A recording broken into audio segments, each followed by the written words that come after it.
do, but now it's in the flesh and you feel them staring at the you. weight of this is. Just to give you a fun.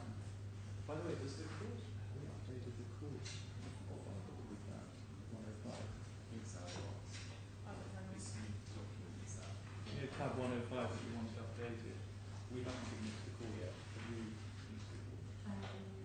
This is Tab 105 C6. It is? It's in there.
Yeah, we'll just grab one of these at a time.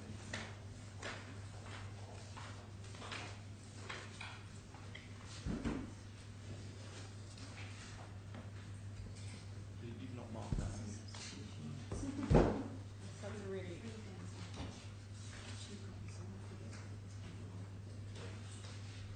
Did you guys not do this earlier? You guys have been coming in and out for 3 days trying to exchange bundles and now 10 minutes before the start. That's fine, go ahead. But The judge has got our sort of proposed trial timetable. yes. This is an unmarked copy of D. Because he's read the expert reports, he just doesn't have them in a bundle. Yeah, no, I appreciate that. Okay, that's strange because we. Who's got anything else? Does the witness? Yes, I just. That's what I thought. I thought maybe the witness might have 2 Ds. Yeah. And that they.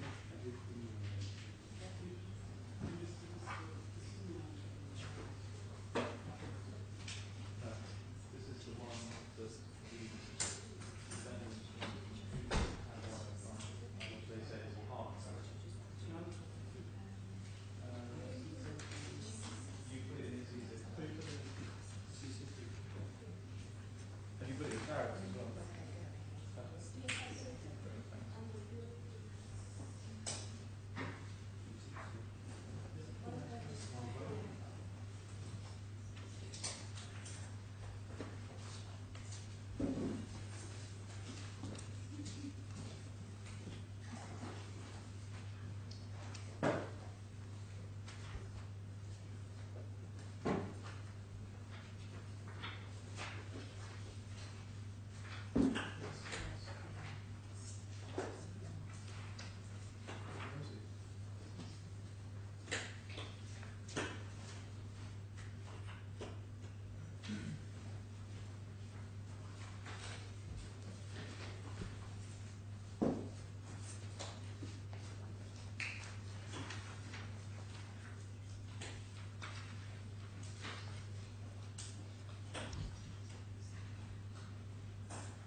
Yes.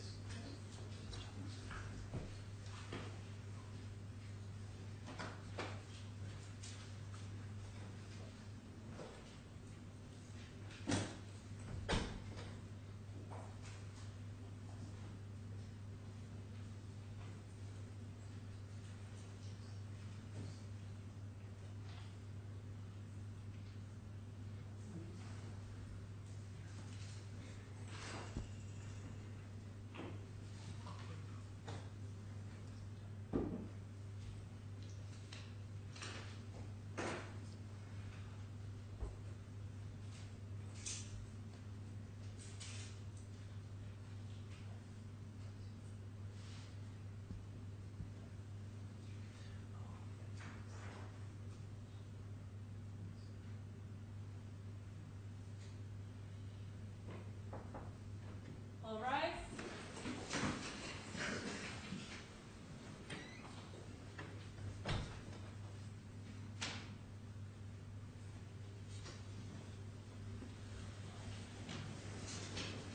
Good morning all. We're here today for the trial in the matter CFI 12, 2014, Pierre-Eric Daniel Bernard Lease versus Elseco Limited. The claimant is represented by Al-Tamimi & Co. Lead counsel is Zishan Dar, assisted by Tariq Shrey. The defendant is represented by Clyde & Co. Lead counsel is Edward Kemp, assisted by Rebecca Ford. Yes, good morning, everyone. Well, Mr. Zishan, maybe you can start with introducing your team and your opponent as well. And then if there is anything in regard of housekeeping we can start dealing with. And maybe the third issue, we would need to deal with the timetable of this 4 days trial. Yes. First of all, before you proceed to your yeah.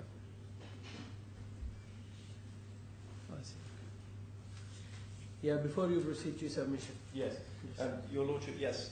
I appear on behalf of Mr. Pierre-Eric Bernard Lease. I'm assisted by Mr. Tariq Shrey and Mr. Mohammed Mahmood, who sits behind Mr. Shrey. Mr. Pierre-Eric Lease sits to the left of Mr. Mohammed Mahmood, and Ms. Fatma Al-Mary Atrani sits behind me. The defendant is represented by Clyde & Co. And the lead advocate is Mr. Edward Kemp, and I believe assisted by Ms. Rebecca Ford and by Ms. Cressida. Even to her left, I believe, is Mr. Laurent Lemaire. I'm not sure of the identity of the person next to him, but there we are. Your Lordship, in terms of housekeeping matters, we propose to make an application this morning to adduce a short addendum to our expert's report, and in the alternative, for you not to hear that. Well, you've been doing this for the whole year. Come on. I'll deal with that application in a moment, but I thought you would stop at the last moment when we start this trial. Well, we shall have to see, Your Lordship, but that's what I propose to do. I propose to make that application very, very short and succinct. Your Lordship currently doesn't have a copy of that addendum, but in the event that you want to deal with it before the opening submissions, then I will ask for a copy to be presented to you. A copy was sent to my colleagues yesterday. In terms of other housekeeping matters, I understand the bundles have been updated now, and that we're all working from the same bundle, so hopefully there should be no problems there. In terms of the trial timetable, I believe you've had an agreed trial timetable from the parties, with the perhaps warning that I should make now that those, of course, are estimates and subject to. I've just seen it now because it wasn't in my mind before. Yeah. Does Your Lordship want a moment to look at that before we deal with trial timetable?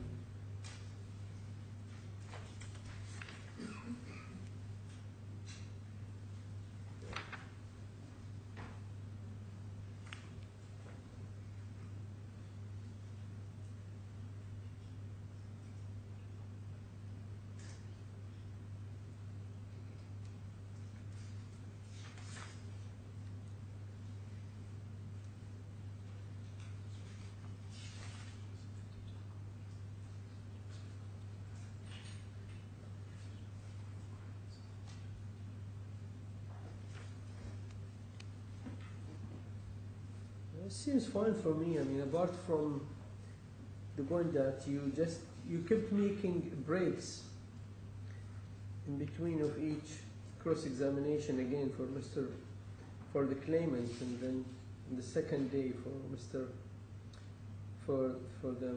Lawrence I think Lumiere. I remember I advised you to avoid this, just to make a constant time for each of them. do you mean one start and stop and no? I was saying, like, if you take Mr. Eric for today, and then you start with Mr. Lumiere the full morning tomorrow, just to avoid the breaks. I don't know if that's possible or not, but Well, we can certainly try and alter that timetable by agreement. Is your lordship suggesting, perhaps I misunderstood, that you don't want a witness to be held over a lunch break or overnight? even overnight, yeah. So what's this 1 hour going to add that much for tomorrow morning for Mr. Pierre-Eric? Why we just can't finish him today? That's what I'm saying. I know you would tell me we should try. I would say you must finish it today. Yeah, I think my friend will have something to say about that, but certainly that's the course. I know he must be available for Mr. Edward, not for you. But Your Lordship, just briefly, if we do that, we'll have to sit late because the claimant's obviously a key witness. There are 9 legal arch files, and there's some scatter of documents. They're principally contained in C6, but there's still some scatter, and so it will take some time to take the witness to pages and bundles, which may slow things down. But I'm sure that once we get going, we will be able to complete it. well, you proposing to finish at 5 or 6 here? Well, I think this timetable envisages to finishing at 4:30 because it's 2.5 hours with the claimant, but we could sit until say 6 o'clock to complete cross-examination today, Your Lordship, because we do take on board the issue about having witnesses on oath overnight as being a concern for the court. So personally, I didn't mind. But if the court doesn't mind sitting until say 6 o'clock in order to complete the evidence, Yeah, 5:30 or 6. Yeah. We can have short break before that. I mean, if the witness exhausted, or even counsel exhausted, we might have some short breaks as well in between. Yeah, but at least for the day, if we manage to put Mr. Eric for this day, I think we will manage to remove the break from the cross-examination for tomorrow as well. Let's try to do this today. Indeed, we'll use our best endeavours, Your Lordship. Yes. So I'll just make the application if I may. Yeah, in short, please. Of course. Your Lordship doesn't have a copy of the document that I'm seeking to introduce, but Uh, perhaps I can ask for a copy. No, I don't. That was done deliberately out of respect for our colleagues. Yeah.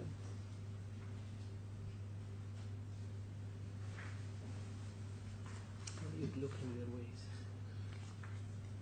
So deliberately. You did it deliberately. You like the access. Your Lordship, can I just Yep. take you through this very briefly?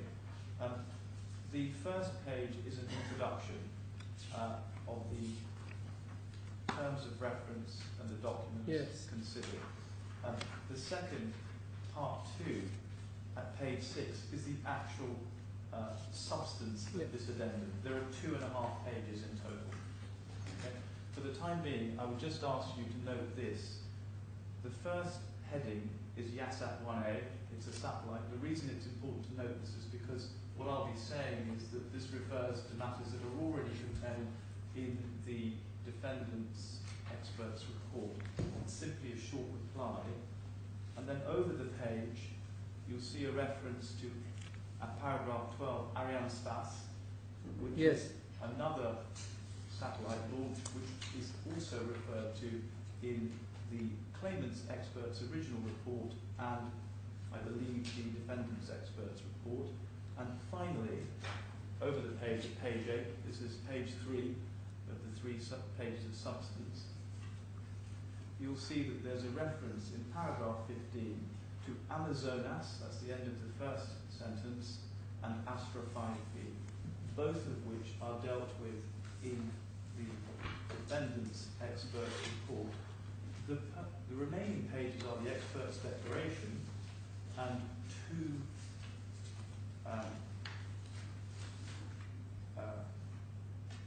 essentially one appendix, which is a summarized table in relation to satellites YASAT that I've already referred to, page 12, and then two further exhibits, one of which is the financial statement for the 31st of December 2007, which no doubt the defendant will have been in possession of, and that is exhibit 32. And the second exhibit is exhibit 33, which is again the P&L, profit and loss account for 2007, the balance sheet for 2007, and finally a document that deals with payments in respect of Arianespace. Now, Your Lordship, if I could now take you to the report of the defendants. Well, you're saying this is submitted in response of the defendant's report? Yes, and chiefly to correct what we say is inaccurate information in the defendant's expert report. I'll take you to that now, very briefly. The expert's report produced by Neil Hargreaves is in volume D, at tab 2.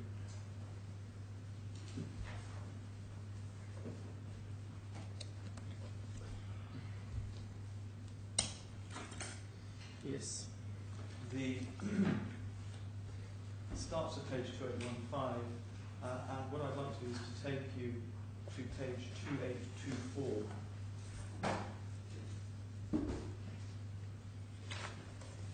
Yes. This is headed the accuracy report, which is a reference to the claimant's expert's report.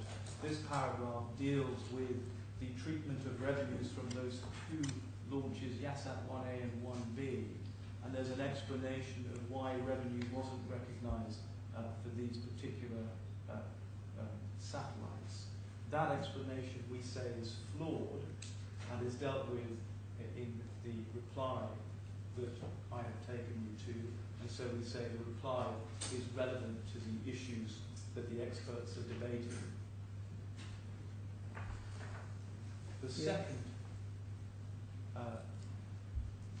reference I'd like to take you to is page 2829.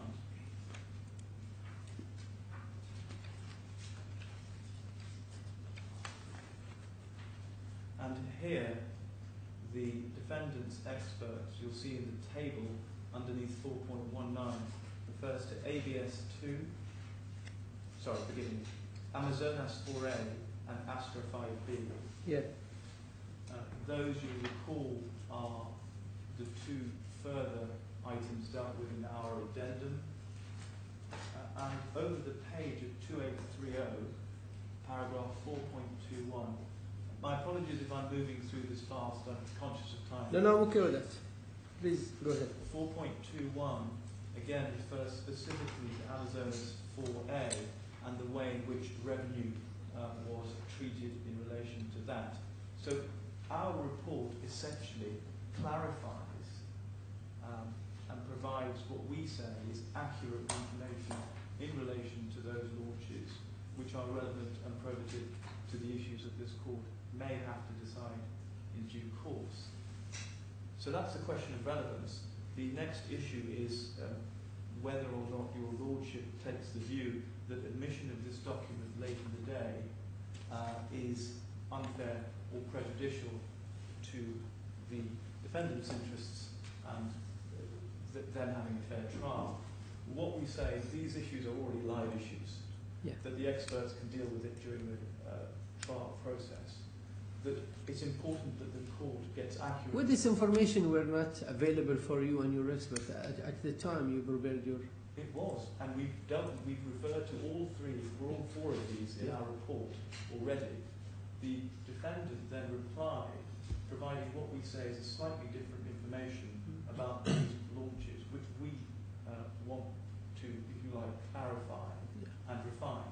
So this is our response to those. The principle, and it's also important to bear in mind the Deloitte report was submitted slightly late as well, but I'm not taking an issue with that. Then why you could not just deal with this in the cross-examination or even your closing submission? Or? The difficulty with that is that there's no evidence then before the court of the clarifications and the refinements in relation to these particular launches. We say that the information specifically in relation to Yasat and Astra 3B and Amazonas, the way it's been conveyed is not entirely accurate. And so those 2.5 pages are designed to ensure that the information you have about those is accurate. So in terms of the interpretation, in terms of the ebb and flow of the evidence that you'll hear, that's probably going to remain unchanged. But it would be wrong of me just to deal with this by cross-examination without giving the expert for the defendant an opportunity to see on paper exactly what it is that we say is particularly missing from his review of the evidence in relation to those launches. So it's probative to the issues that the court has to decide. In terms of late service, Your Lordship, I appreciate that the report on the signature page says that it was signed on the 5th of June. Can I just take you to that? So I want to clarify one thing for the benefit of my experts who are sat in the back of the courtroom. Yes, page 10. Yeah, it's at page 10 of the report. And it seems to say that it seems to imply that the documents were signed on the 5th of June. I can confirm that they were not. This document was sent to me at 6:42 p.m. It was sent last night. Whilst the experts were working from the offices of Altamini. This report was completed at the offices of Altamini. I would imagine this report was finished by the last hour last week, and then could not be communicated to you through the European weekend. And then that's why it's... No, not at all, Your Lordship. This is what happened. The section that dealt with Yasat was completed at that point. At that stage, without sort of breaching legal advice privilege, we hadn't reached a final view as to whether we were relying on an addendum. Matters that go beyond Yasat, i.e. Arianespace, Astra 3B, and Amazonas were done and completed yesterday. And this document was produced. It was sent to me at 6:42 on the 5th floor whilst the experts were on the 6th you mean the floor. project were launched yesterday? No, the projects have been launched many years before. Yes, yeah. But in terms of the issues Yeah. that arise from the experts' report, they were canvassed and dealt with yesterday, except for Yasat. I see. So the other three. So the report, more than 50% of the report was started and completed yesterday. That document was sent to me at 6:42. It was turned into a PDF, taken back to the experts who signed it, and then I sent it to. Well, let's hear from Edward. If I can just finish. In terms of the prejudice, we say that there's no prejudice to the respondents or no substantial prejudice, that these matters can either be dealt with by a reply addendum report that's equally short, or if not, it's already dealt with in the defendant's expert's report. Your Lordship, if you're not with me on granting leave at this stage, in the alternative to adduce this report, in the alternative, I would invite you to consider the application either tomorrow or the day after, with the possibility, if necessary, of Mr. Lease being recalled as a witness if it's thought fit to cross-examine him on these issues, which my learned friend may think should be reserved for the expert. So we say relevant, probative, and no material prejudice to the respondents.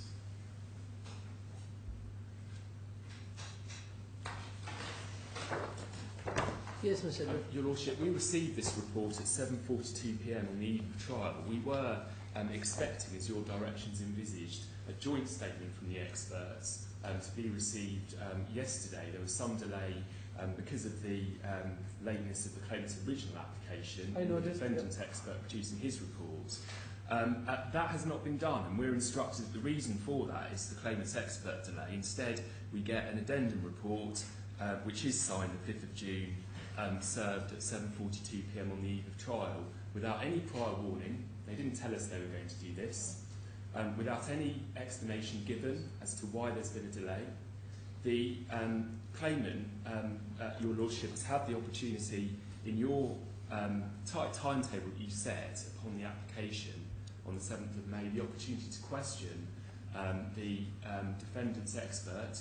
The time frame is relatively short. They didn't do that, so they had the opportunity to clarify. Those being standard directions for expert evidence. Instead, what they've done is produced a rebuttal addendum report, effectively, with exhibits. There is prejudice to, considerable prejudice to the defendant, because we start this trial with Mr. Lees being cross-examined very shortly, without a joint statement from the experts, point one. And point two, without the opportunity of being able to take proper instructions on the exhibits in the report, or to respond, or to in fact conduct further inquiries as to whether there may be other evidence that adds more context to the exhibits that have been cherry-picked by Mr. Lees to put to the expert in this addendum report. It's just far too late in the day for this. The standard expert directions are, they have permission, the claimant is to provide all evidence to their expert. All of the exhibits were available at the time that they instructed the expert. They then have an opportunity to put questions to the defendant's expert. They didn't do that. They don't get, in the standard directions, the right to produce a written riposte to the defendant's expert. What the experts need to do is sit down and produce a joint statement, and that's not yet been done.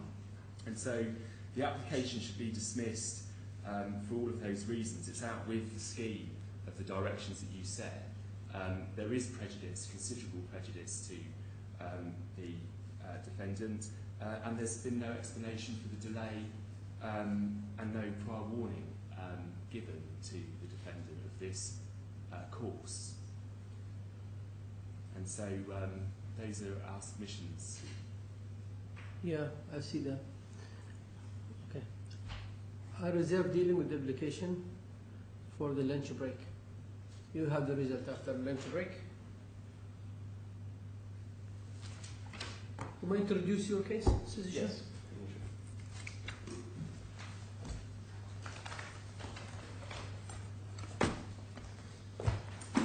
Before you start, I've read your submission, I've read your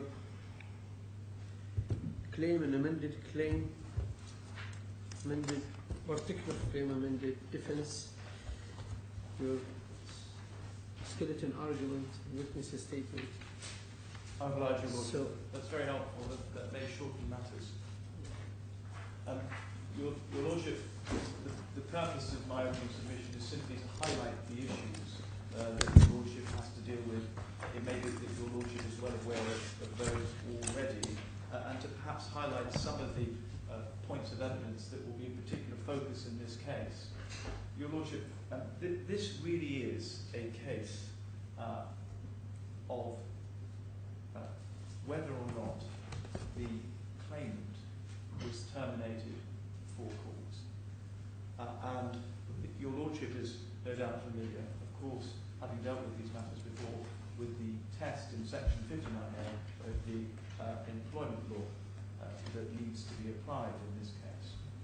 And your Lordships, you will have seen from the skeleton argument, my learned friend, and the amended defence and counterclaim, that there are a number of... Well, it strikes me that you describing this case, it's all about termination for cause or not. You know, if I look for the amount you seeking in this case, I would say maybe less than half of it is, dependent on this termination for cause, where the rest is not. It's not about cause. It's just about evidence, about expenses, Yes. and admitted amount of salaries and some other benefits. Yes, Your Lordship. Another argument about that the employment law.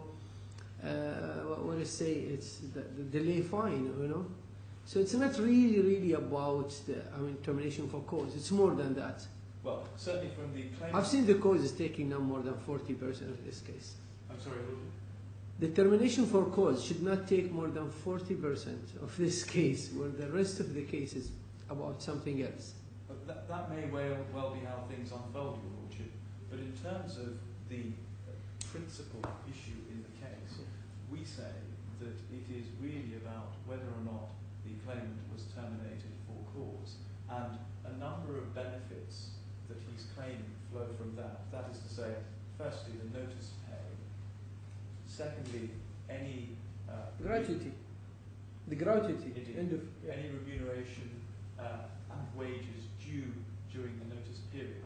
And then the other element of the claim, which is whether or not there was effectively an unauthorised deduction or a failure to make a payment in respect of several different heads of benefit that the claimant is claiming. So pensions, school fees or educational fees, accommodation, expenses, and so on. Obviously the bonus as well. So that's the other element of the case. But in terms of the main evidence in the case, you may think that a considerable amount of the evidence and the important evidence relate to the question of whether or not he was dismissed for cause. That's what I thought at the case management level. It just turns to be something else. No. Well, Go ahead.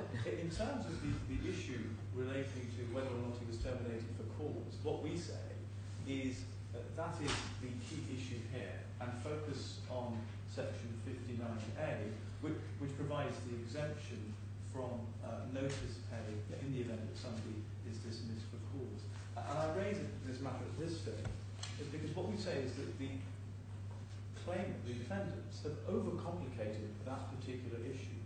What they're effectively asking you to do is to consider from 7 different lenses a question which is really about whether or not the conduct of the claimant warranted termination and whether a reasonable employer in circumstances would have done so.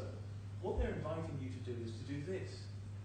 Consider whether or not the claimant's conduct breached an implied duty of good faith, whether or not the claimant's conduct breached an implied duty of trust and confidence, whether it breached an implied duty of reasonableness, whether it breached an implied duty of fair dealing, whether it breached clause 9.2 of the SCA that deals with good management, whether it breached clause 9.2 of the SCA which deals with the maximisation of shareholder value.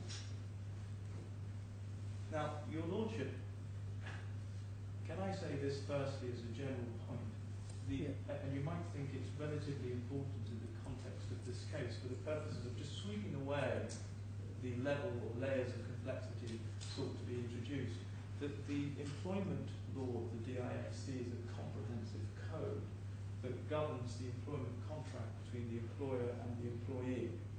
And what we say is if you look at the judgments of the Court of Appeal, and in particular the judgment in Hannah al-Hertz and Difka, and the decision at first instance, and the dicta of Deputy Chief Justice as it was then Coleman, that the correct course to adopt for this court is to concentrate on the key question under section 59A, and that importing terms from the English common law, implied terms, is not permitted. It is restricted.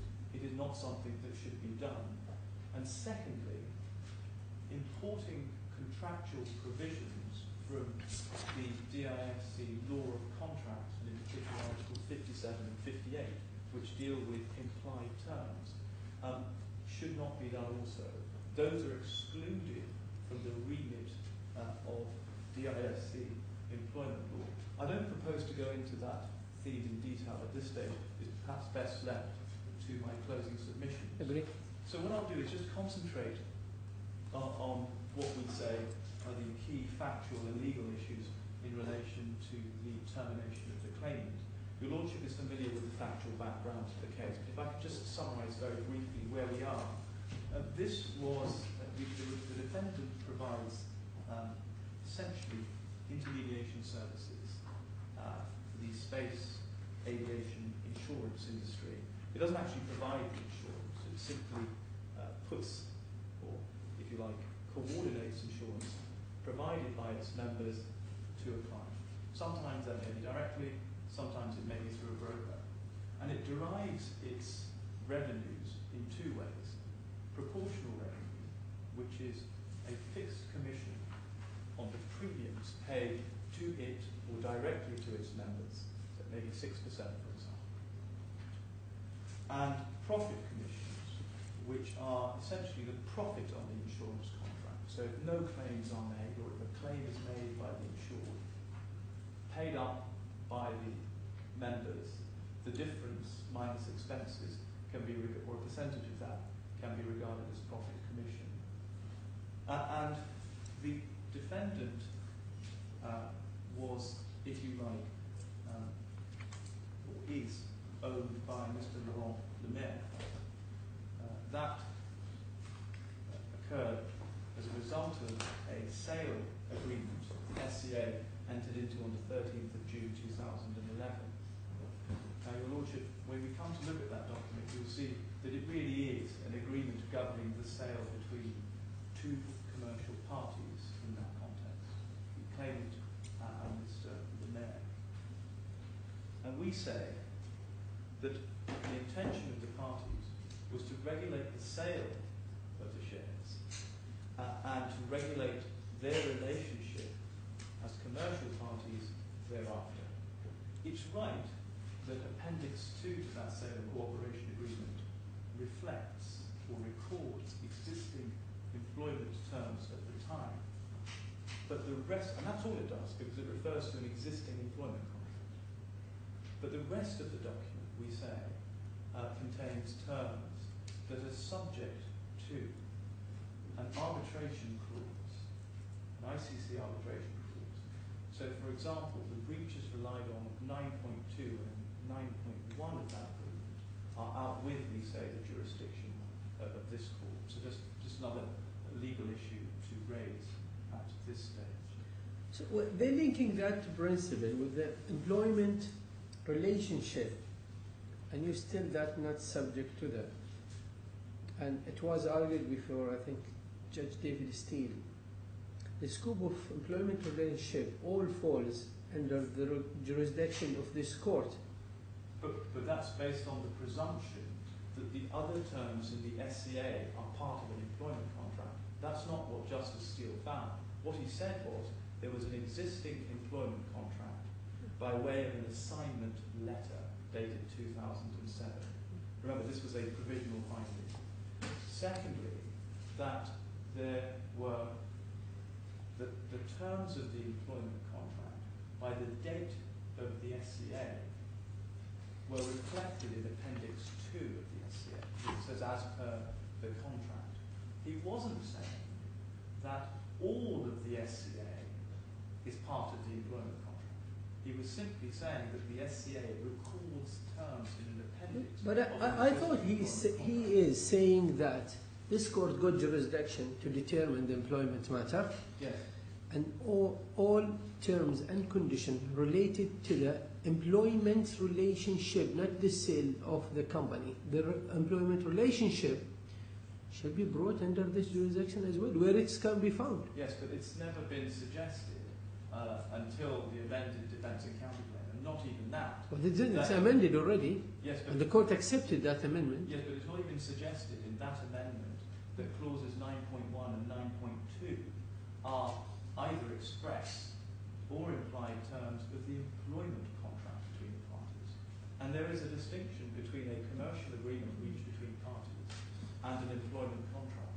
And it's never been suggested, as far as I have read the amended defence and counterclaim, that they form part of the terms of the employment contract between the parties. And of course I've mentioned the arbitration clause. Yeah, I double check that. So, Your Lordship, under the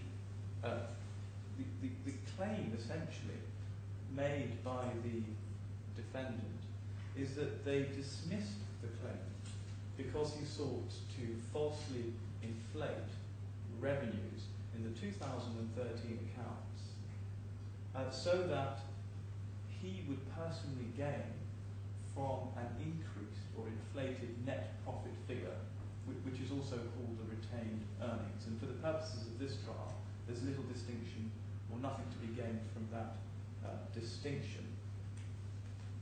What they say is that the higher the revenue figure, the higher the net income, the greater the payment due to the claimant under the sale and cooperation agreement. But of course, the flip side to that is there is equally a motive on the part of the defendant, Mr. Lemire, to extricate or exclude the claimant as CFO from participating in the audit process.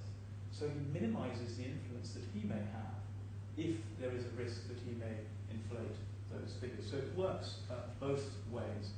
But the question for this court is whether, having regard to all the evidence, the conduct of the claimant warranted dismissal, and a reasonable employer would have dismissed in the circumstances. Your Lordship, the dispute arises out of the audit process that started at some point on the 20th of January and concluded after the claimant's dismissal on the 11th of February, perhaps sometime after, we don't know how long after. And what the defendants say is that essentially that two emails sent by the claimant on the 28th and the 29th of January constitute him causing the figures to be inflated or attempting to cause the figures to be inflated. Now, I've referred to those emails and other emails in my skeleton argument. I don't know whether your Lordship has had an opportunity to see them, but I'll summarise our position on that. Whichever way you look at those documents and contemporaneous correspondence, and the only reasonable interpretation that can be given to those is that the claimant was merely inviting PwC, the auditors, to take a view as to whether or not expected revenues from either deferred from 2013 to 2014 or expected from 2014 to 2016 ought to be included in the 2013 accounts by reference to IFRS principles, International Financial Reporting Standard principles. And whatever view you take about the correct methodology, if you think it's relevant to reach a finding on that in any event, it makes no difference, we say, ultimately, because what you need to judge is the content of those emails. It's suggested by the respondent that those emails clearly show dishonesty on the part of the claimant. And if there's any doubt about the basis upon which the claimant was dismissed, one only need to look at the letter of the 17th of April, which is the formal termination letter with reasons. There were no real reasons, or there were no reasons at all provided for the original termination on the 12th of February. And that letter on the 17th of April makes it very clear that the reason for dismissal is that the claimant sought to dishonestly and fraudulently, he attempted to dishonestly defraud Elseco for personal gain in the amount of 5.2 million and for demonstrating a willingness to act against the interests of Elseco. The principal reason relied upon there is dishonesty. Now, you will have seen from the defendant's opening skeleton argument that they appear to withdraw, resile from dishonesty. And in my submission, the reason they're doing that is because they know that they have a high burden or a high hurdle to cross in establishing misconduct on the basis of dishonesty. They say it's sufficient now for the purposes of bad faith to have improper or unconscionable conduct. I say none of that makes any difference. Just look at what they're alleging, because still in their witness statements, what they say is that that the claimant failed to tell us what he was doing and did it in order to gain 5.2 million. And he shouldn't have done it because it was so contrary to previous accounting methodologies that he couldn't possibly have thought he was doing the right thing. That, in my submission, is dishonesty, it is fraud. And my learned friend may take you, I don't know whether he's intending to at this stage, to to authorities that deal with bad faith. Firstly, we say there is no implied term to act in bad faith, but in good faith for the reasons I've provided. There may be a doctrine of good faith in the common law, and that doctrine arises from an expectation of honesty. But once you identify that doctrine, you then have to identify an implied term that emerges from it, which you'll note hasn't been done. You can't simply say there's an implied term as to good faith, but that may be something for legal submissions later on. In any event, we say that there is no fraud here, there is no dishonesty, and what the claimant did was proper in the context of an audit. These were ordinary communications between a CFO and an auditor, following a request for information from the auditor and a response from him. And what is remarkable, we say, in this case, is even if one of the emails wasn't copied into the accounts team, subsequently on the 2nd of February, and this is an important piece of evidence, the auditor at PwC, Ms. Pretty Sindhu, and I refer to this at paragraph 27 of our skeleton argument. So if you remember, the audit starts on the 26th, 28th, 29th, it's alleged he sent the inappropriate or dishonest emails, and then on the 2nd of February, we see an email from PwC stating that there are topics for further discussion, one of which is proportional revenue recognition. 5.2 million of revenue which has not been recognised. So she's accepting it's not been recognised. And this is a matter for discussion. Now, in our submission, that was something that was sent to all members of the team, including Mr. Lemay. And so there cannot be any suggestion that by the 2nd of February, 9 days before his dismissal, everyone was aware that a topic just for discussion was proportional revenue recognition of 5.2 million. So in those circumstances, we say there's no fraud, there's no dishonesty, he was open and transparent, and no reasonable employer would have dismissed in these circumstances. That deals with the allegation of inflation. And I should just mention one thing, because it's an important piece of evidence. It's referred to in my skeleton argument of paragraph 36. And this is the provisional report sent by PwC on the 16th of June 2014. They say, under the heading Fraud and Illegal Acts, no fraud or illegal acts came to our attention as a result of our audit. Management have also represented to us that they are not aware of instances of fraud, whether committed or alleged. So you will no doubt read into that what you will.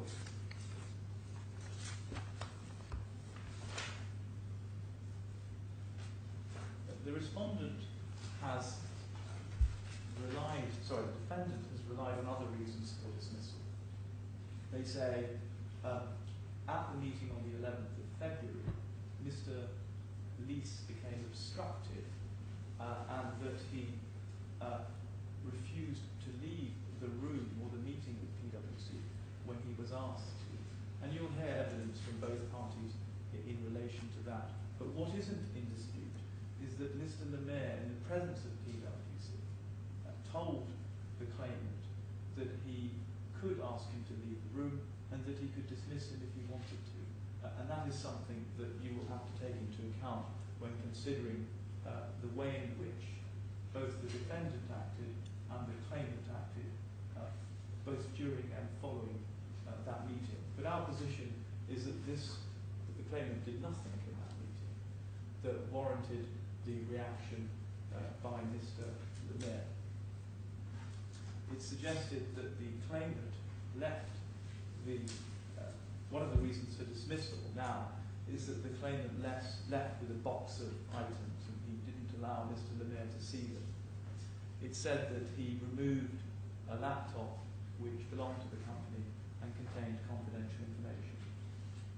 That has now crystallized into a specific allegation, which I have to say, if it did exist before, was rather vague.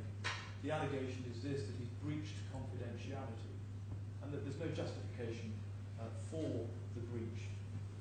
the defendants say that even if the claimant had kept information on his laptop for the purposes of advancing this claim, that still constitutes a breach of trust or a breach of an implied term. It's not about the laptop itself. I think it's about the information it's Yeah. included in the hard disk. It's about the Indeed. company's secret, company's list of customers. Well, there's two issues there. The first is that nobody has established precisely what constitutes confidential information. That's the first thing. And Your Lordship, in due course, in closing submissions, I'll take you to the leading authority on that, which my learned friend will be aware of, which deals with categories of confidential information. The second point to note in relation to that is, or that allegation, is that you will see during the course of this case that a serious allegation was made against the claimant. Even as late as the 17th of April, after the 11th of February, it was being alleged that he had defrauded the company.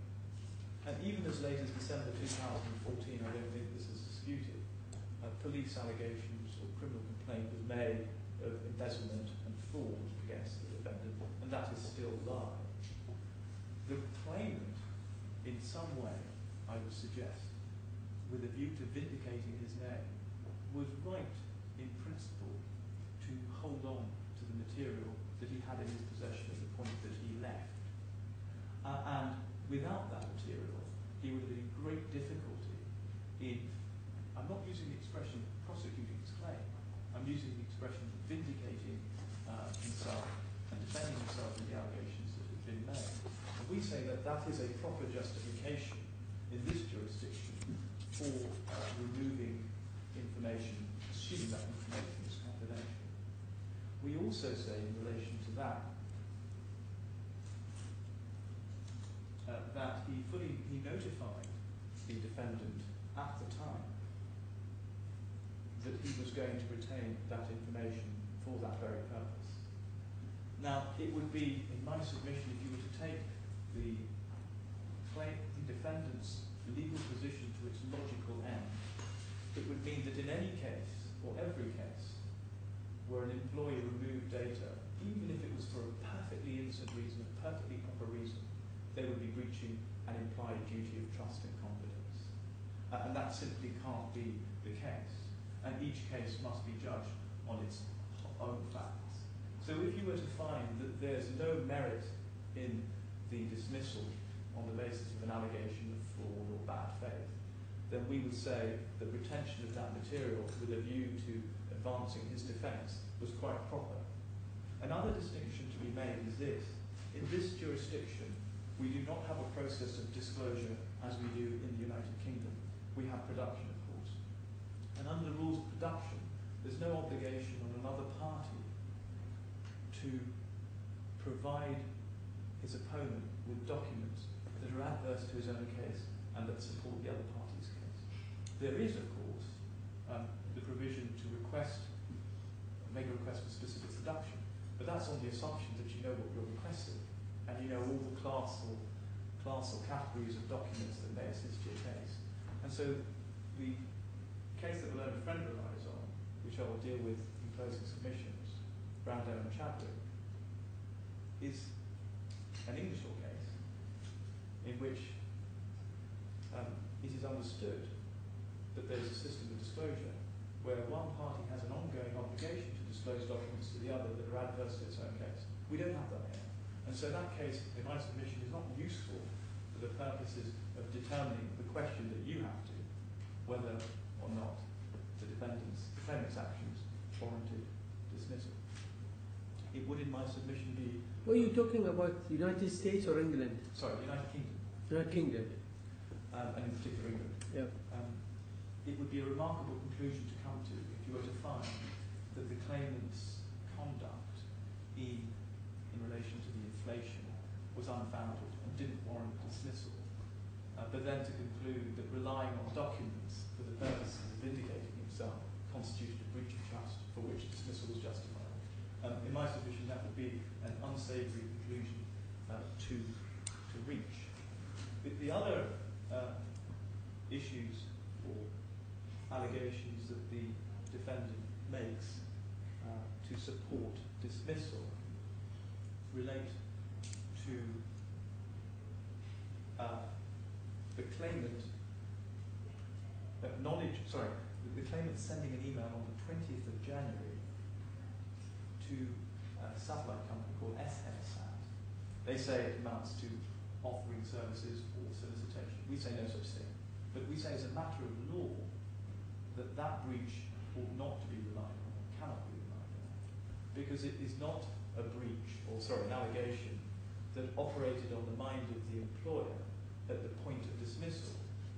And if your consideration, or your only consideration, is whether or not the conduct warranted dismissal and whether a reasonable employer would have terminated, it's difficult to see how you can make that assessment on the basis of a hypothetical employer if the hypothetical employer didn't know about that allegation.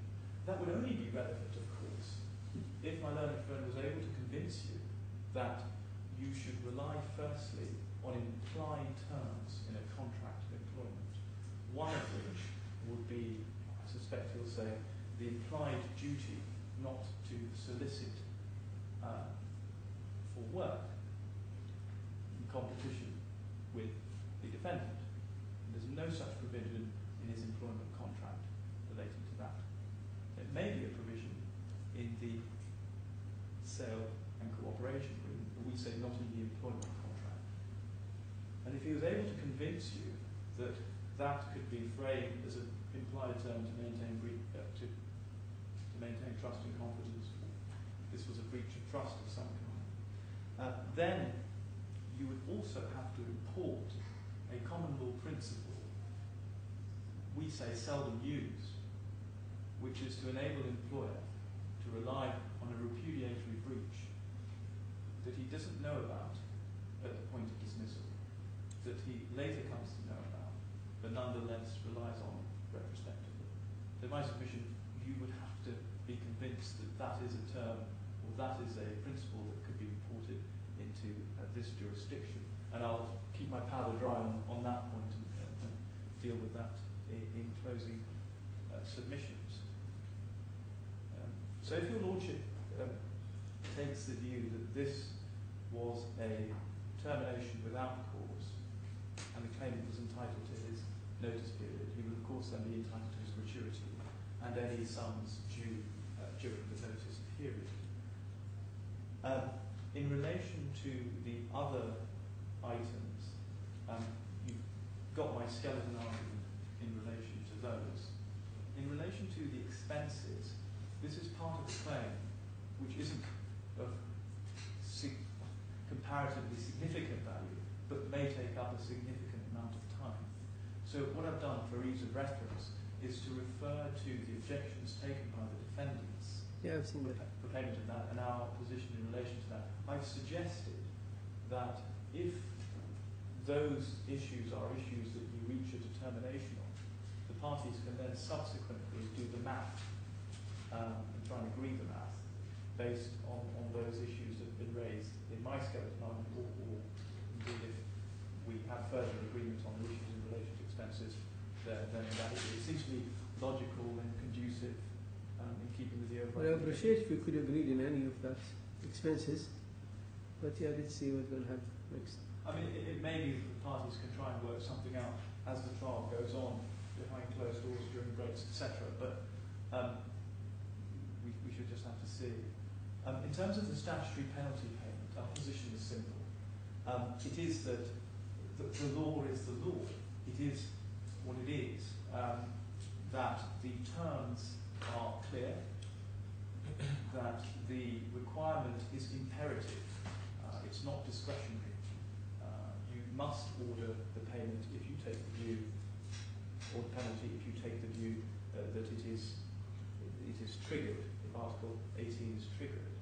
My learned friend refers to cases from the United Kingdom that deal with the way in which you ought to interpret, or put another way, alter, amend or modify an existing piece of legislation in order that the result on its application doesn't lead to absurdity. But what that entire submission fails to take account of is that there are perfectly good reasons for having this provision in place. It is a strong deterrent, and it's designed to protect the interests of employees. In addition to that, the example given by and this is often the way in which clever lawyers try and argue against, or try and argue that something is absurd, by taking the most extreme example and inviting you to use that example for the purpose of determining whether or not provision is absurd. We say that 90% of these cases where the penalty is applicable, the good sense of the judge and the circumstances of the case mean that we don't need to consider those extreme examples. And if you proceed on the basis that you've been invited to and write into that piece of legislation an amendment that there's some sort of discretion, then in my submission you are doing something that's clearly against the intention of the legislators when they came up with this provision, which was to provide protection to employees. And I know your Lordship is familiar with this issue, having canvassed it previously. Yeah, I do, but I've never seen an application in this regard brought before this court before. I think it's the first time. Is that right? Yeah, I believe there's a case called Clarkson's that was dealt with in the Small Claims Tribunal. How small? Yeah. So the issue has arisen, and it may be that case needs to be included in our authorities bundle for important reading. So, Your Lordship, our position in summary is this, that the principal allegation relied on by the defendants is not one that warrants dismissal, and a reasonable employer would not have dismissed in these circumstances. And as regards the other allegations that are relied on, firstly, they, in my submission, have legal impediments in their way for the purposes of analysis. And if I'm wrong about that, in any event, they do not come up to proof. In terms of the evidence simply doesn't lend itself to a finding that either the claimant solicited, devoted his time to, in breach of contract without the consent of his employer, to working on a company, and lastly, that any email sent or any behaviour relied on that came to the knowledge of the defendant post-termination is not, in my submission, a valid reason that can be relied on for the purposes of dismissal. Those are my submissions to this day. Well, thank you very much. You've been clear and short. Thank you very much for that. And invite the defendant. My Lord, yes, I think it's easy to lose sight in the legal issues as to the parties, and I just want to say a few words by way of background to that, the defendant Elseco is a world-leading underwriting agency in the space, energy and aviation industries. It's an entity regulated by the DFSA, and it was incorporated in the DRC in May 2007. The regulatory context, we say, is an important one when you're considering the claimant's conduct, because he was an authorised individual regulated personally by the DFSA. That is relevant because it shapes and sets the high standards of conduct that were expected of the claimant in his capacity as CFO, but also it shapes the high standards that a hypothetical employer would have of its CFO in the same circumstances as the claimant. Over the years, the business has grown into a profitable and very successful business, and it started out life as a business developed by the two main witnesses in this case, Mr. Lemaire, now the CEO of the company, and Mr. Lees, who joined upon its incorporation. And they were, in the beginning, as you will have gathered, my Lord, joint shareholders. And so in those early days, it was a two-man business without an accountant, finance team, or human resources function. And it may be easy to forget in this dispute that over the years, the business has grown in size to 14 employees with a senior management team, and it's grown in stature. It's diversified its portfolio to become a business that doesn't just operate in the space sector. There's lots of insurance policies to do with space in this case, but it's now moved into energy and aviation. In terms of the claims, my Lord, you're right that this is a senior executive termination claim with 3 chapters. The termination issue, which in terms of value makes up a small proportion of the claim, but in terms of evidence there's perhaps a bit more to it. And the claim for other payments and the Article 18 penalty. And we just say one word, though, about something that binds, gels or threads those three chapters together, because on the face of it, they would seem like three distinct parts to the case without any common thread, really, except what the claimant may have been or not have been contractually entitled to or to do. But that common thread is the claimant's misconduct. We say it's clearly material to termination, because we say we terminate him for cause.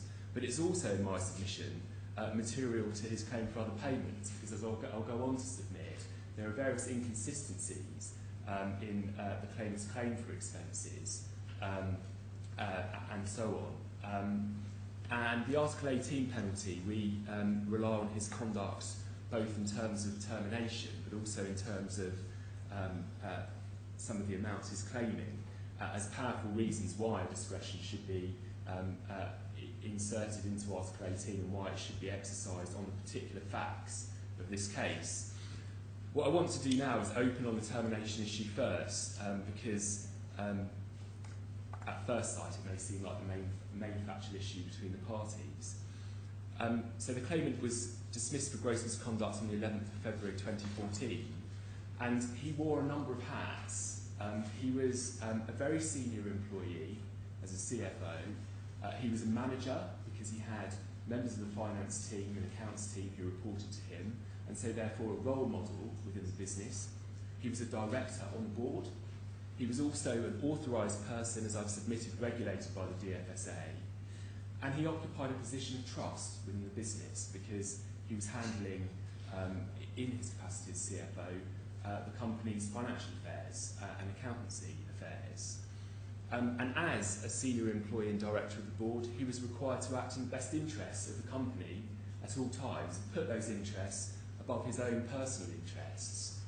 And one of the submissions that we make is that it is clear in this case, as a common theme, that the claimant has consistently been willing to put his own personal interests above those of the company, his exit strategy having been agreed and his termination date having been set in stone. The focus with the termination for cause case is of course on the conduct, whether we prove the allegations of conduct on the facts against the claimant, and if so, what the quality of that conduct is by reference to the high standards of conduct that we expected of him in his multiple roles as a senior employee of the defendant. My learned friend submits that we're trying to import English law of the implied terms into DIFC contracts, and that is impermissible in the DIFC. But my lord, what we say briefly in response to that, and we'll make further submissions in due course in closing this case, that implied terms have already been expressly recognised in the DIFC contract of employment. Firstly, the duty of good faith and fair dealing, expressly recognised in Article 57C of DIFC contract law. And secondly, trust and confidence, expressly recognised now in two leading court of first instance cases. I think Bauer, Elias and Bauer, which was a summary decision back in 2007.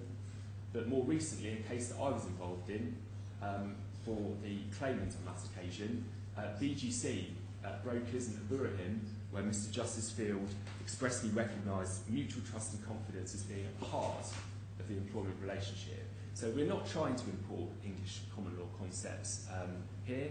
We're simply applying well-established DIFC employment law principles to the case. The heart of the case is really the claimant's exit strategy, which is a shorthand way of describing the SCA, the Sale Cooperation Agreement, and the context, one of the allegations of conduct against him, but also a material context to some of the other allegations, because we said he acted in a certain way in the run-up to his exit from the business.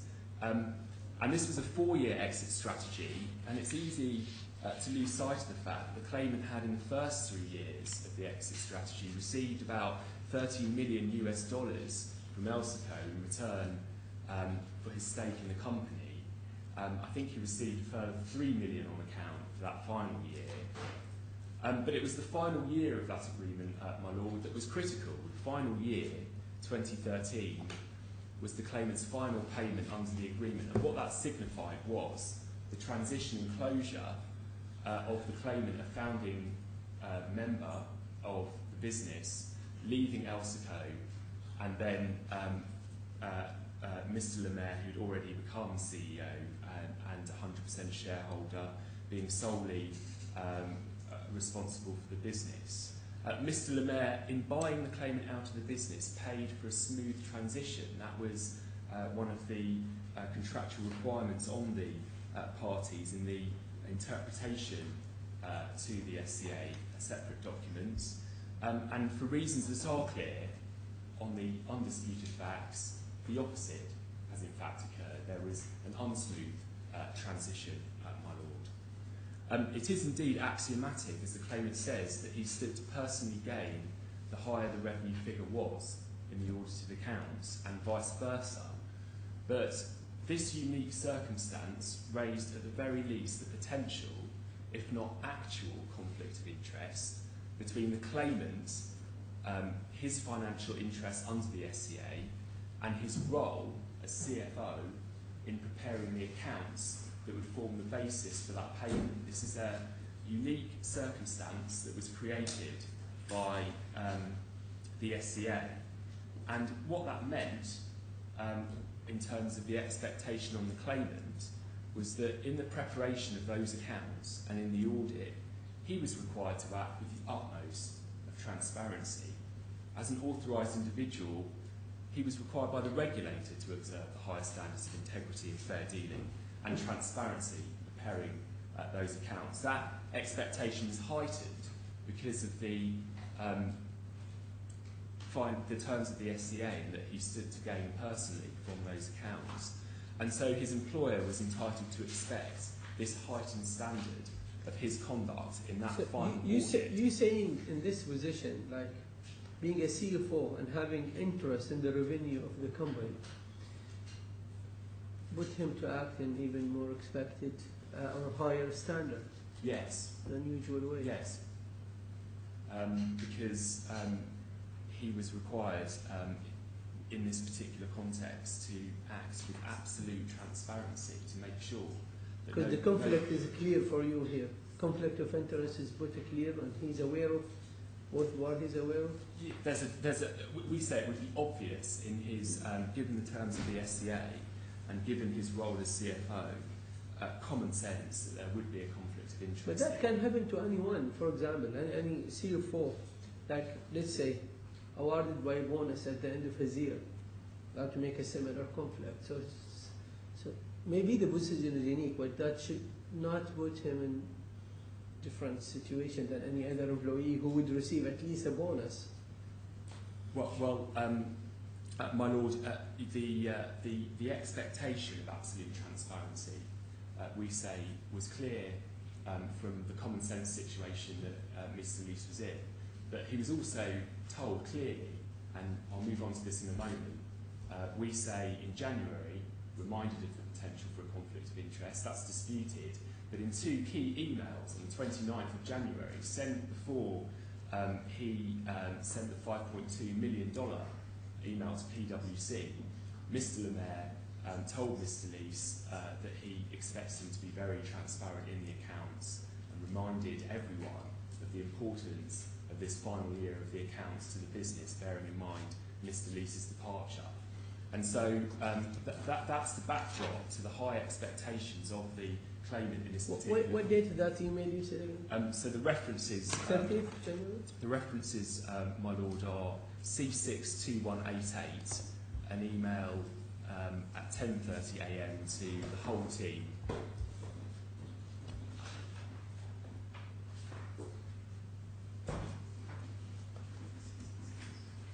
You just said 2188. Yes, in fact, my lord, I'd like you to look at 2183 first, because that's an email that was sent specifically to Mr. Leese. Yes. At 9:33 a.m. on the 29th of January. And it's a long email, but I think the third paragraph concludes, please help me by being very transparent on accounting matters.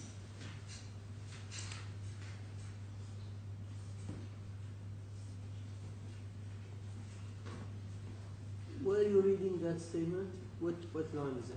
So,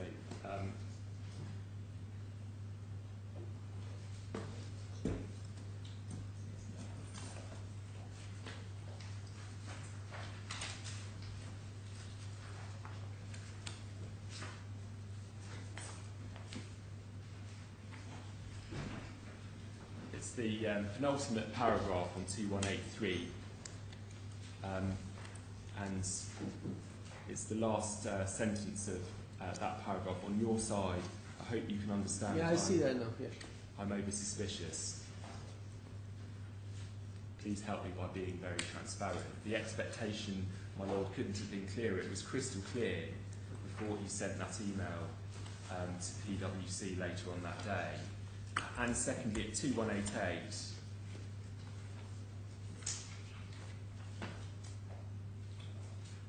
an email sent shortly thereafter at 10:30 to the entire team, Mr. Lee's being copied in. And it's the third paragraph on that page. I would like to make sure that everyone is comfortable with our accounts so that shall questions be raised in the future, we all know the facts behind the figures.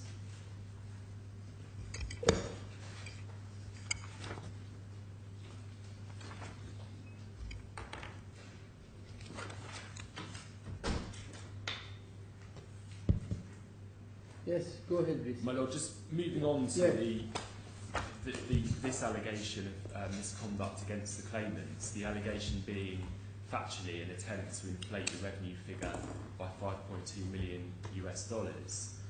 This is not an accusation of fraud or dishonesty. There's no such pleaded case against the claimant. The label dishonesty and fraud may have been used by the HR manager in a letter following the claimant's dismissal, but that is not a statement of case. It's a mischaracterisation of the defendant's case to submit otherwise.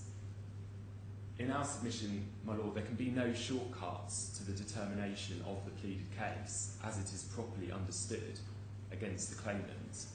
The case against the claimant is that this was an attempt to inflate the revenue figure for personal gain, that had the figure been included in the 2013 financial statements, it would have inflated the revenue. That is what is meant by paragraph 6.6 of the pleaded case, for your reference A30 of the bundle. And Your Excellency, there are 4 key emails in respect to this allegation, which I think both parties have set out in their skeleton arguments. It's at paragraph 43 of mine. But the sum total of the emails is that the claimant was proposing to PwC to recognise as revenue a sum of over $5.2 million US, not a small figure. The method proposed was recognition of accrued revenues, that is to say, premiums in respect of postponed launches when the balance of the premium, usually 95%, had not yet been received. And the essence of the misconduct was twofold. Firstly, the claimant was proposing a fundamental change to the accounts methodology. What he was proposing was wholly inconsistent with the cash principle. The defendant's case is that it operated the principle that revenue would be recognised when the premium was received. So when you get the cash, you recognise the revenue. You don't recognise revenue based on work in progress, the work done on the policy. Secondly, that the claimant did this without consulting management before communicating the proposal to PwC. It is the defendant's case that that was not transparent, and the claimant's actions therein created at least the potential, if not actual, conflict of interest in the eyes of his employer. It was a breach of trust. The claimant downplays these emails. He says, well, this was only a proposal, and this is permissible in the context of a discussion between auditors and the CFO. We make 2 important opening submissions in response to that. Firstly, the claimant is absolutely adamant that what he was proposing was entirely consistent with the revenue policy in practice. You'll have read his lengthy witness statements on this, and you will have seen his expert report and indeed the addendum report to justify his methodology. He is absolutely convinced that what he was doing was the methodology. And so this wasn't just a proposal, this represented the claimant's misguided, in our submission, belief as to what the methodology was. And he believes, and I think this is his case, that it was the defendant... You call it misguiding? Without any basis in fact. He has sought to rewrite the rule book on what the policy was without it being based in the 2.10 of the accounts, for example, and the wording therein, which says commission earned, cash principal, risk attaches to the launch of the rocket, without any basis in the policy terms themselves. It's well known in the space insurance industry that the risk attaches to the launch of the rocket, not to an estimated or intended date of the launch. There's no risk on an estimated date. And the examples that he refers to in the lengthy witness statement and through his experts, they do not show any examples of revenues being recognised where the balance of premium had not been received and there had been no request for the premium to be refunded, a fatal flaw in his methodology. How many persons working in this final paper, final financial paper? How many persons in the company? In this final stage? Internally and outsourcing? There were 14 employees of the company. I said employees and outsourced employees working in this final financial paper, how many? So roughly? Three. Three inside the company? 3 from PwC and 3 from the company. Around 6. Or so. Okay, go ahead. The second point to make is this, that Mr. Lemaire and the finance team had been involved in the preparation of the draft accounts before the start of the audit, and it's important not to read these emails in isolation.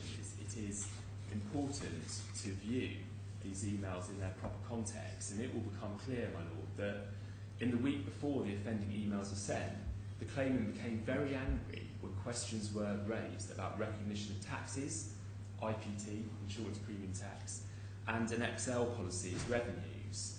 And there was a disagreement between Mr. Lees and Mr. Lemaire about that, which then shapes the 2 emails that I took to you earlier, where it was made crystal clear to Mr. Lees that moving forwards there was an expectation of transparency on accounting matters. That expectation, that trust that was placed in the claimant was breached when he when he sent the email copying in only Mr. Chong, Rolando Caipuno and Ms. Chong, the compliance officer, without consulting management.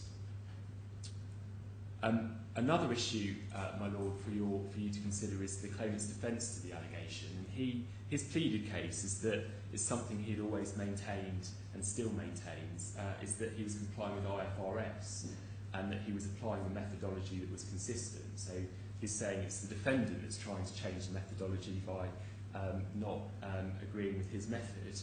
But the experts agree, and no doubt you would have read the expert reports in Bundle D, that a sum in excess of $4 million should not have been recognised, even on the claimant's own methodology, because the claimant's own expert says that only a sum of $1 million should have been recognised on his alleged understanding of the policy. And I've already made submissions to you that we say that the claimant's alleged understanding has no basis in fact, so I'm not intending to rehearse them. The 11th of February meeting is a key meeting in the case, my lord, because there are other disputed allegations of conduct that we rely upon in respect of the claimant's conduct and demeanour at that meeting. We say he refused to leave the room when he was asked to do so by Mr. Lemaire, and you'll hear from both Mr. Lemaire and Mr. Caipuno, the new CFO, who will say that occurred. They will give evidence on oath that they heard and saw this. Why Mr. Lemaire wanted him to leave? So that he could discuss the methodology with PwC.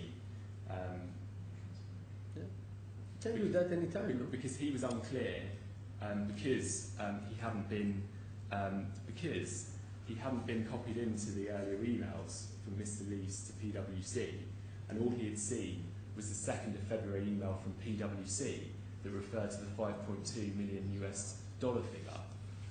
That he was unclear who had proposed the $5.2 million, whether it was PwC or the claimant. Who called for this meeting? Do you recall? It was the management. It was the final audit meeting before the final sign-off of the accounts. So the audit commenced on the 26th of January, and the 11th of February was agreed as the final meeting in the audit. And it was Mr. Lemaire that asked for it to be held on that day. And so, turning back to the allegation that Mr. Lees refused to leave the room when he was asked to do so, that not only will you hear from a couple of witnesses, it's also likely to be the truth, because the claimant was furious that his methodology was being challenged in front of PwC as to who had proposed the methodology, whether it was his idea or PwC's idea, and secondly, then being challenged by PwC as to the methodology. It's also said that the claimant self-proclaims to staff that he had been fired, and he had not. And you'll hear from 3 witnesses who were there and who heard this. The layout of Elseco is that there's a conference room and then an open plan office. So we say that he came out of the conference room with PwC and then just told everyone he'd been fired when he hadn't. The claimant doesn't even mention the point in his lengthy witness statement, whether it's denied or otherwise. Sorry, you're saying that happened out when he said to the employees that he's going to be dismissed also? That's out the main meeting room, is that right? Yes. Not inside the meeting room? Yes, he'd come out of the meeting room. Yeah, he comes out, yeah. When he was asked to leave by Mr. Lemaire.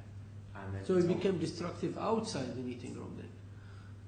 Well, that's another way of looking at it, that he'd self-proclaimed to staff that he'd been fired when he hadn't. We say that this was an attempt to embarrass Mr. Lemaire, who was just simply trying to understand what had happened, whose proposal this was, and what the rationale was behind such a significant increase in the revenue figure. And it's suspicious because why we say that it created suspicions to the claimant's conduct in relation to the 5.2 million and what he was trying to do. It's common grounds that the claimant had prepared a box of company property, including a laptop, to take from the company, and he refused to allow Mr. Lemaire to see the contents. We say he informed Mr. Lemaire that he was going to email all of the defendant's clients, and this threat prompted Mr. Lemaire to block his email access in order to protect business. In terms of the undisputed allegations, my lord, the claimant has made a revelation in his witness statement that he took the laptop with the express intention of taking from the company confidential information, we say. Sorry, you just said undisputed. Sorry, undisputed. Undisputed, and then you inserted a disputed fact to it. Yeah, undisputed that he took the laptop with the express intention of taking from the company, well, to add all the information he needed to defend his claim. Yeah.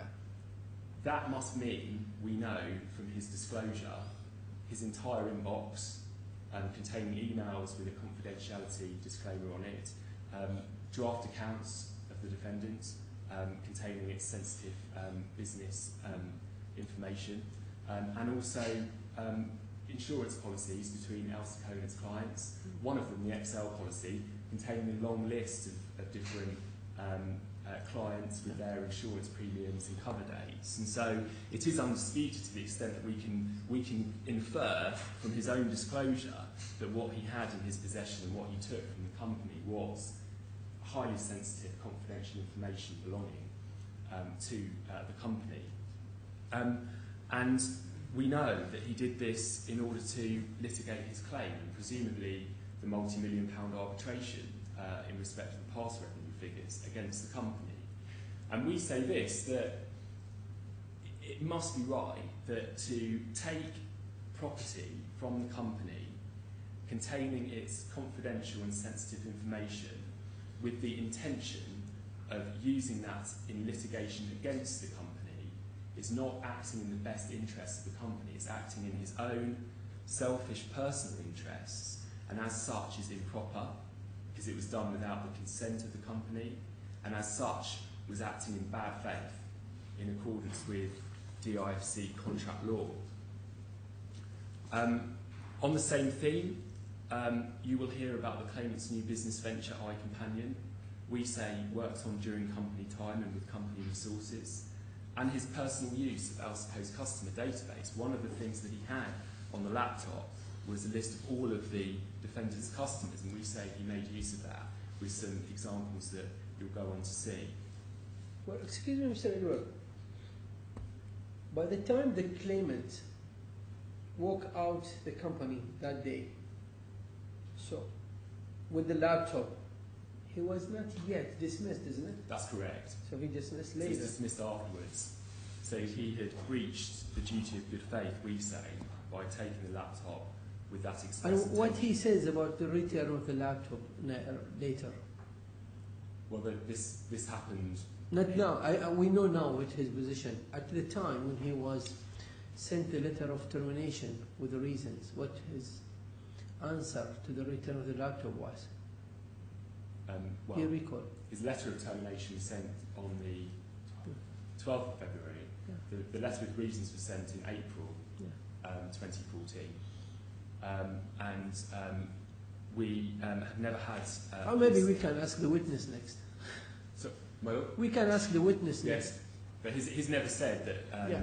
that he was going to use this information against the company. Oh It's no, not- what I said, he never said he not going to return it, or he not going to, or he don't want to return that laptop or the information included in it. You know?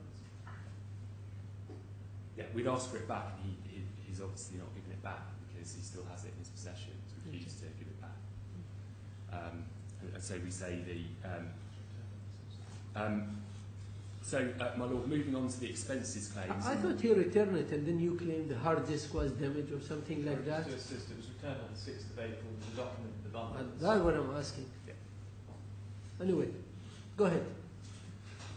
My lord, yes, just to conclude this part of the case, the allegations of conduct must be viewed holistically and in the round, and we say that there is enough to show on balance of probabilities that the claimant was terminated for cause in accordance with Article 59A, and in this regulatory environment with the high standards of conduct, a hypothetical employer would have made the same decision. In terms of expenses and other payments, my lord, it has now become clear that there are inconsistencies across the claimant's case in respect of these amounts. We say this is evidence of further misconduct. He seeks reimbursement of some expenses in respect of which no supporting evidence has ever been submitted. The company can't just hand out money. It's got to see evidence in support of the amount that's being claimed. He has double recovered certain expenses. He has passed off family travel expenses as personal business expenses. He has claimed personal expenses for his car when he had a separate car allowance in Appendix 2 of the SCA, including petrol and so on. He has claimed for expenses when he had used the company credit card, so expenses on the credit card, but then he then claims them for personal expenses. He now admits in his witness statement that he had effectively falsely claimed a sum of $3,722,000.64 in 2012. It's a dollar or euro? It's dollars. Dollars. When according to him, this sum had been reimbursed in 2011. Despite that, he brought a claim in this court for a sum that included that amount, and it's only in his witness statement that he's accepted that that was a false claim. He brings a claim for private pension when there is, and will go on to submit, he knows full well, no contractual entitlement for one. And so really with the expenses and these other heads, you are left with a conflict of evidence between the claimant, Ms. Tollon, and Ms. Gilprice, the operations and HR manager, in respect of many of these heads of claim and their value, and we'll invite you in due course to prefer their evidence as being most reliable for those reasons, that there are inconsistencies across the claimant's case, And what is more, the defendant has been faced with, in defending these proceedings, if I might describe it as a movable feast in terms of the shifting values of the claim. And attached to my skeleton is Annex A, which is a spreadsheet I've seen that. tracking the evolving values of claims. Some of them have gone down, some of them have gone up across all the different chapters in this litigation. But of course the burden is on the claimant to prove the value sought on balance of probabilities and on the evidence in the amended claim form. My Lord, just to conclude with the penalty under Article 18, this is one of the first cases in this court to consider the meaning of this provision. As you all have seen from my opening skeleton argument, we say that this article raises an issue of statutory interpretation. We're not seeking to import new rights into the law, we're just asking you to interpret the existing rule and to apply well-established common law principles in doing that.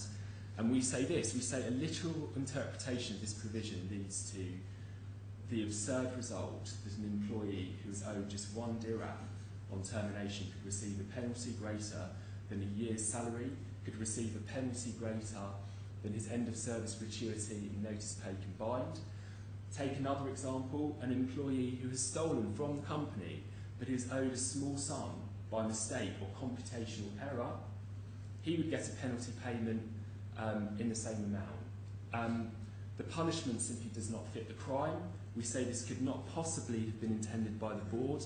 This provision was enacted after 2008 economic crisis to protect the vulnerable employee from unscrupulous employers who don't pay wages. It's not there to provide, in our submission, a financial windfall for a CFO from the company who has already had a sum of $16 million from the company, who, on our admission, is owed a sum of, I think we say, around 10,000 US dollars, but who would, applying a literal interpretation of the provision, receive a penalty payment of about 140,000 euros, that being a sum. Even if I was to agree with you, like this article might need sort of interpretation or to be put in a certain very clear categorized context, then it won't be subject to your client circumstances. It should be in general way. I mean,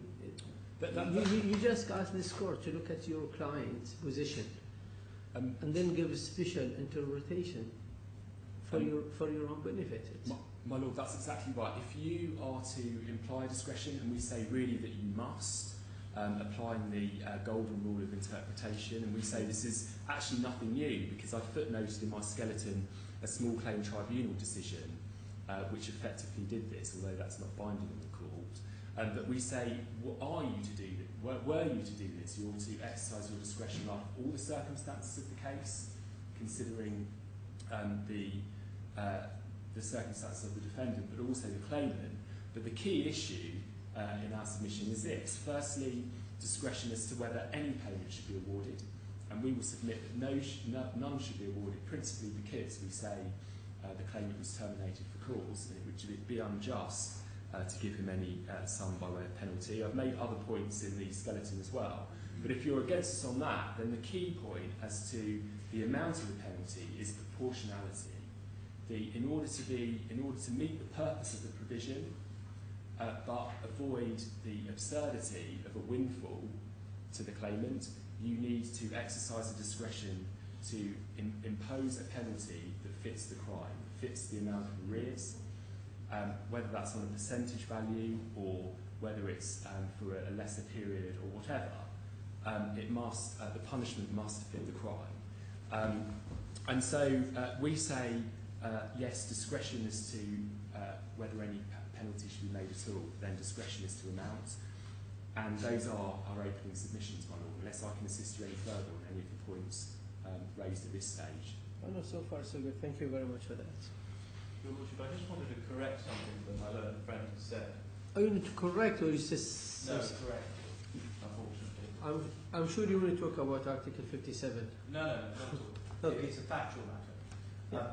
In case I misheard my learned friend, what he said is that the only email that Mr. Lemaire had seen was the email of the 2nd of February that was sent by PwC to the entire team.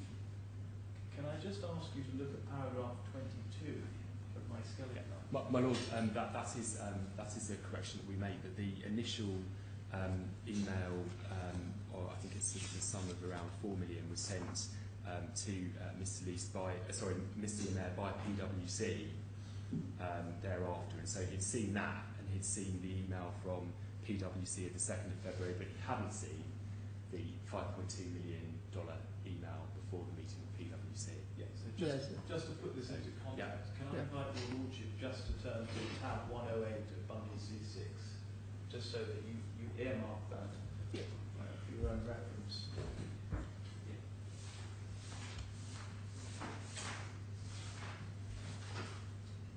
So page 2188. It is page 2169.1. So it's tab 108, divider 108. Yeah. 2169. The page number, right?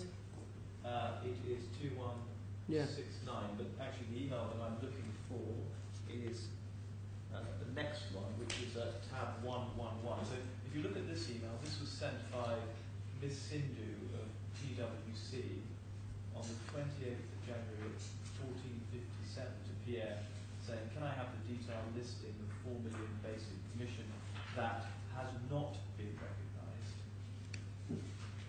And that email, you turn to tab 111,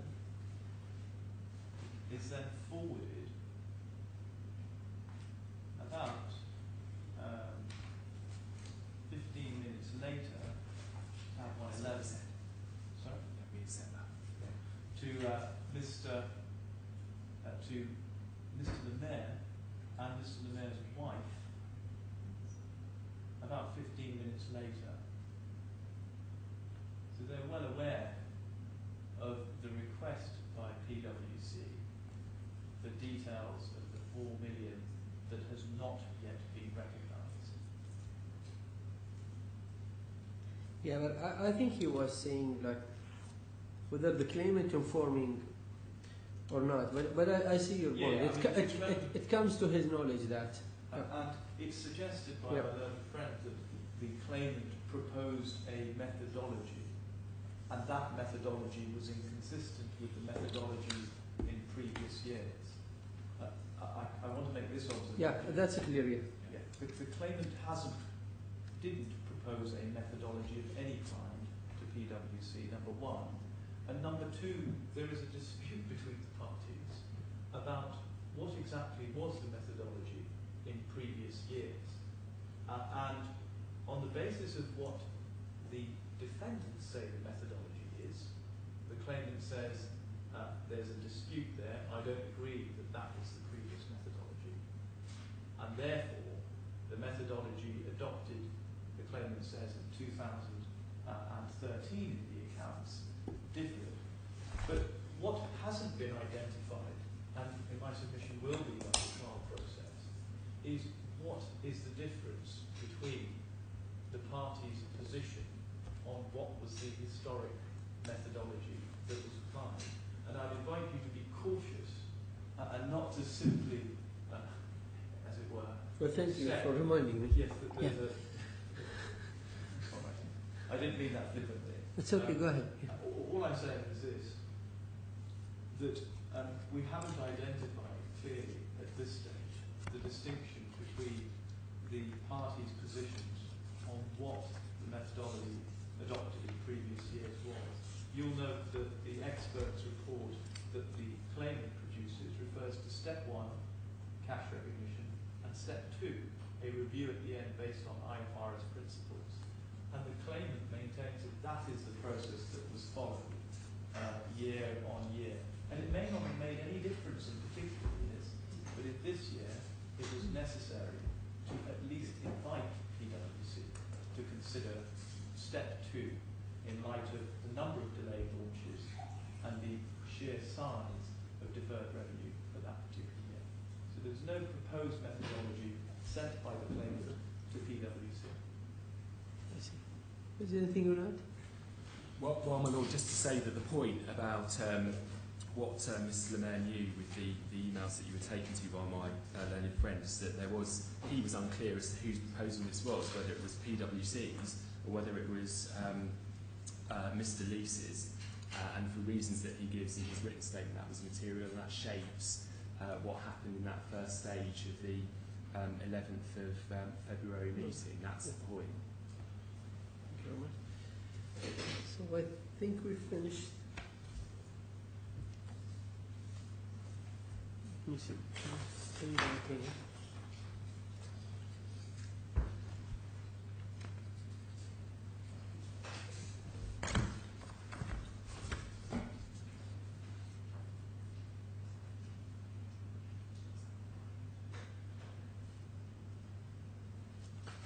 So it was proposed to start the course examination at 11:30. So can I suggest we take just 5 minutes break and then prepare the witness, then we come back. All rise.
McDonald's, they deliver here?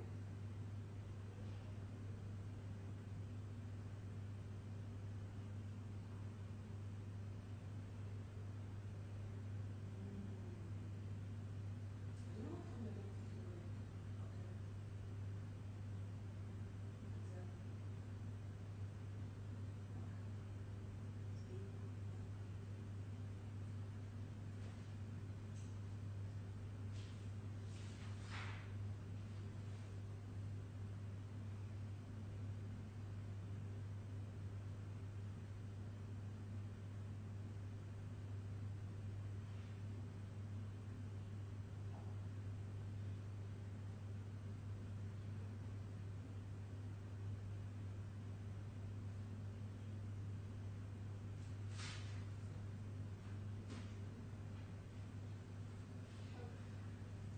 توني بيج عندك شيء يؤكل شيء شوكولات شيء anything I can see chocolate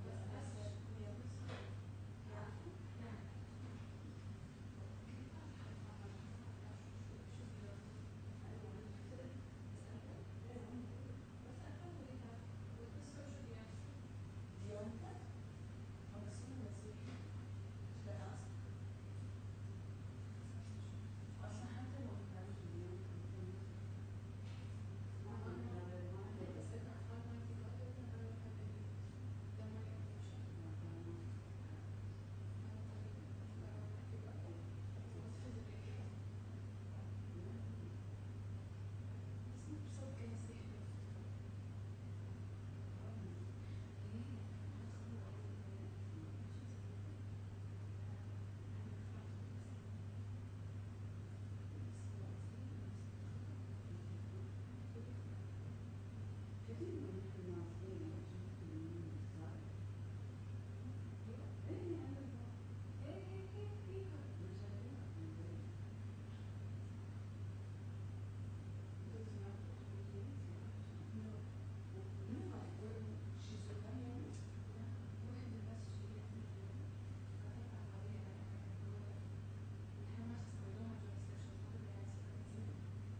Yes. Yeah. Yes. Yeah. Well, it's a solicitor. Documents beyond. Well, the ones that you refer to. Well, as long as. Well, let me just.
Yes. Sir, you may call your witness. Yes, the first witness and the only witness to the claimant is the claimant himself, Mr. Pierre-Eric Bernard-Lees. If you'd like to come to the witness box, please, Mr. Lees. Little person.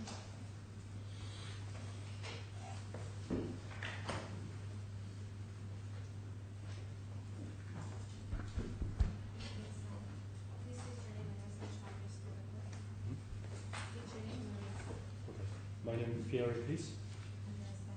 Residential address, I live in Elseco, Altair Complex in Dubai. So I swear by Almighty God to tell the truth and nothing but the truth. Take.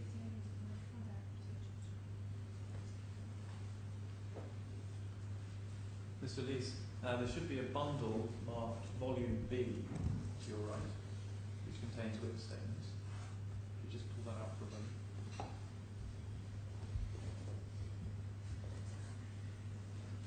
Yep. And if you could kindly turn to tab 1.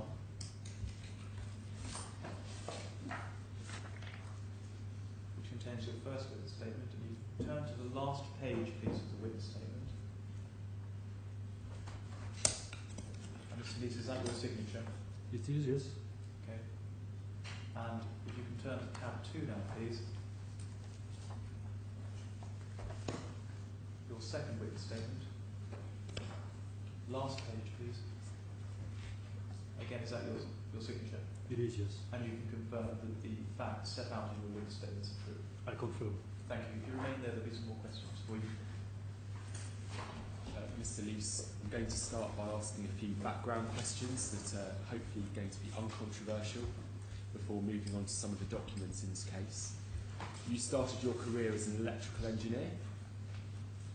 Actually, that's wrong. I'm a telecommunication engineer. You then became a senior executive in the space insurance business.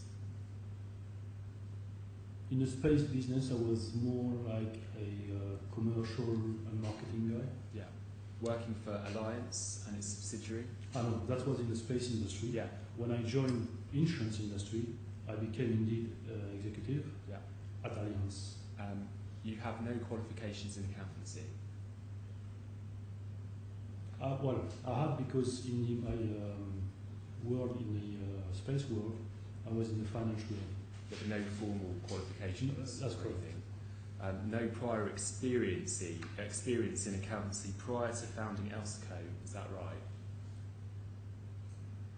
I was managing accounts prior to Elseco.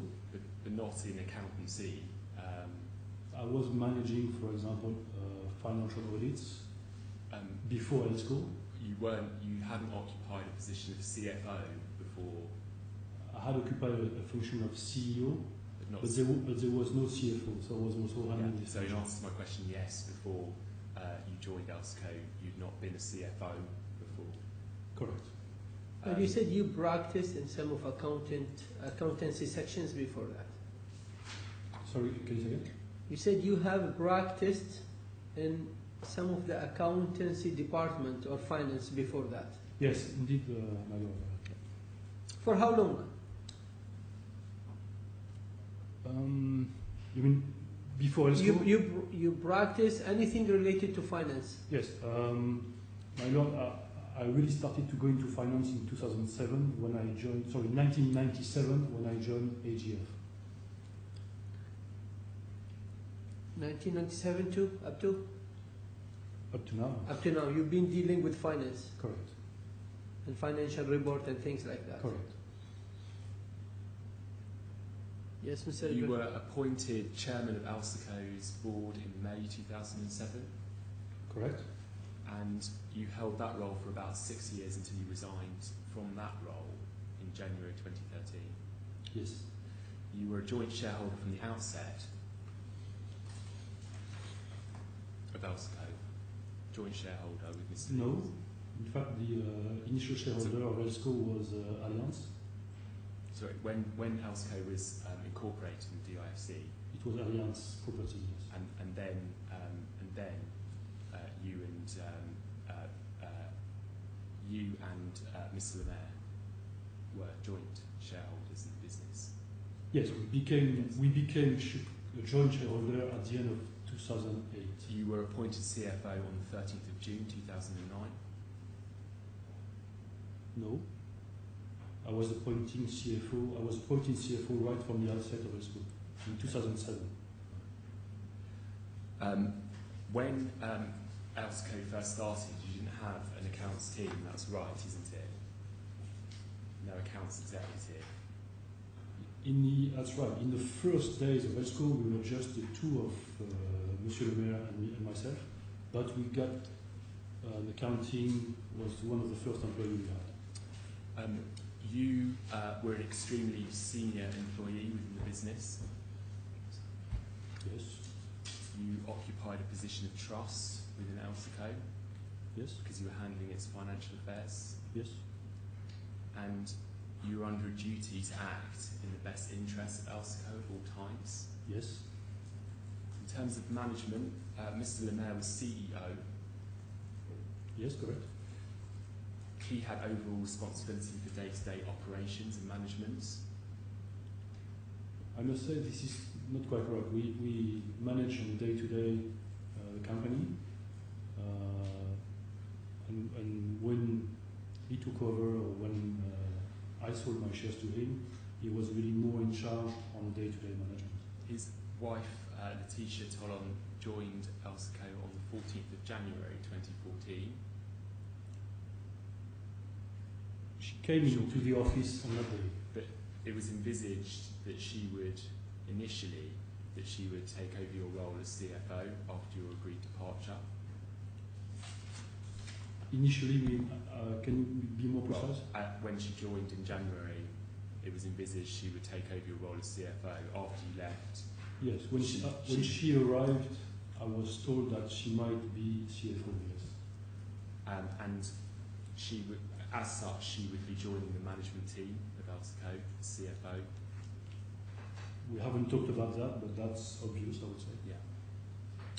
as CFO, you were responsible for managing the finance team. Correct. So you had Mr. Kaipuno, who joined in January 2012 as an Correct. accounts executive. Ms. Chong, who worked as the compliance executive. Ms. Chong was indeed the compliance officer, Yeah. and she was helping on the finance because of her background at Ernst & Young. They both reported to you. I don't think Anna-Marie was reporting to me. In fact, she was reporting more directly to Mr. Lemaire. But Mr. Kaipuno reported Mr. to you. Lemaire you did, accept. yes. Correct. And as such, you were responsible for example, authorising his leave as his line manager. Another manager. No, in fact, I never did approve the leave of Mr. Kevin. I left this more to Mr. Lemaire and Mr. Gilchrist. Or arranging to cover his duties in their absence as his line manager. Well, there was a bit, the finance was a bit split between different functions at Elseco, and I'll come back to that probably when you ask some questions. As a manager of staff, you were a role model. Do you accept that? I'm not understanding the question. So you're to lead by example as a CFO, responsible for other staff.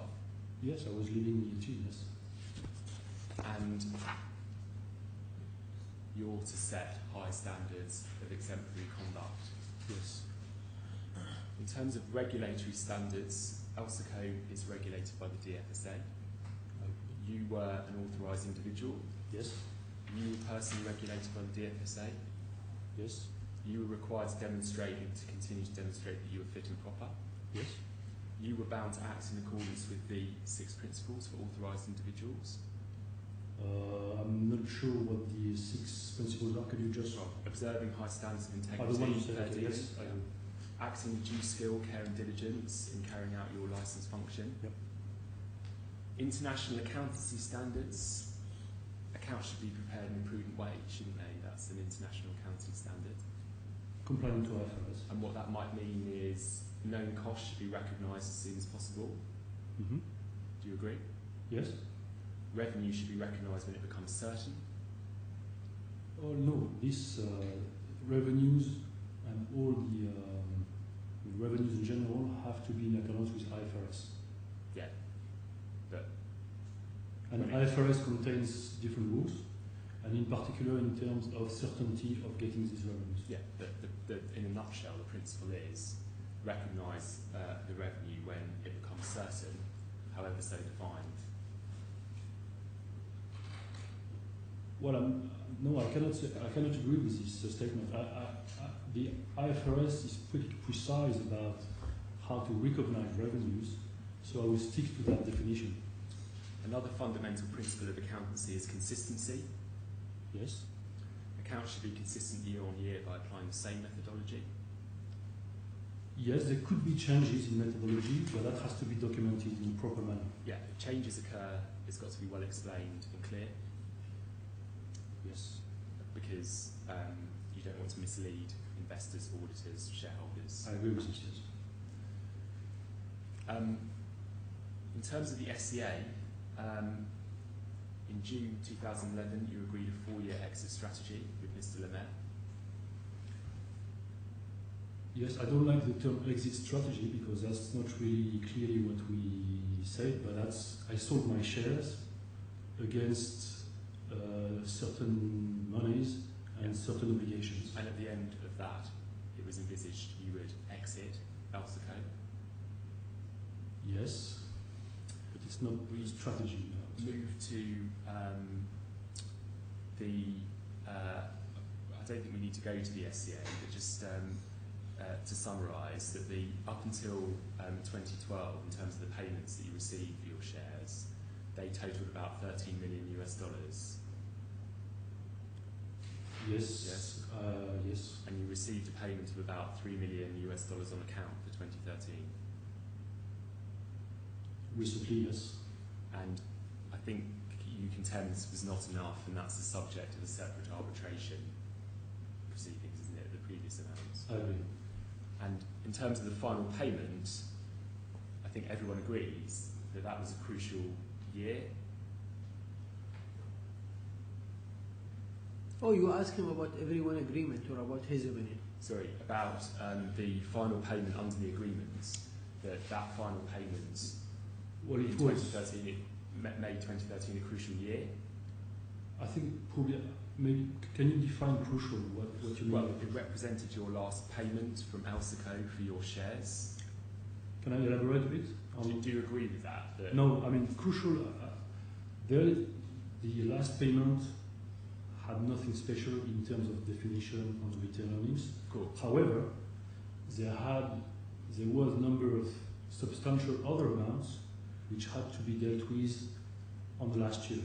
Yes, That's true. but it represented closure from the point of view of you leaving Elseco, having received a payment for your shares. No, it's not true. In fact, our sales agreement foresees that even after I finished my work at Elseco, there were still there were still amounts to be paid under the SCA. But you agree that 2013, that one of the interpretation principles was smooth transition, wasn't it, of your exit from the business? Your Lordship, I'm loath to interject, but I have to make this point, and I have to make it very clearly. There are clauses relating to the departure of the claimant and his obligations under the SCA, one of which is smooth transition. It is the subject matter of arbitration. Arbitration that is in the early stages, but is ongoing. Now, we do not consent to matters that fall squarely within the scope of arbitration to be litigated in this court. We've made our position very clear in correspondence to the other side. He just wanted to know how important this year and how crucial this position. Yeah, I know, but I don't know where my learning friend is going. It's important. So if I can just We're not going to complete this cross-examination with an interjection where I'm just asking this witness about the understanding of the SCA. No, there is sort of or kind of point what he raising, but your raising, objection rejected. Let's continue. I don't want it to be suggested in the arbitration later on that we somehow consented to these issues being dealt with at this trial, so that we're then barred at some stage in the future. Would you put your question in a more simple way, Mr. Edward? Yeah. So just that under the SCA there was a principle of smooth transition, correct? Correct. And I think so in terms of the right to veto, which is also in the SCA. Correct. One of your rights to veto was in respect of the accounts. It's not with respect to the account. It's worded differently. You say I'll read the wording to you. Any major decision which could have a negative impact on the 2011, 2012 and 2013 retained earnings. Correct. Yeah.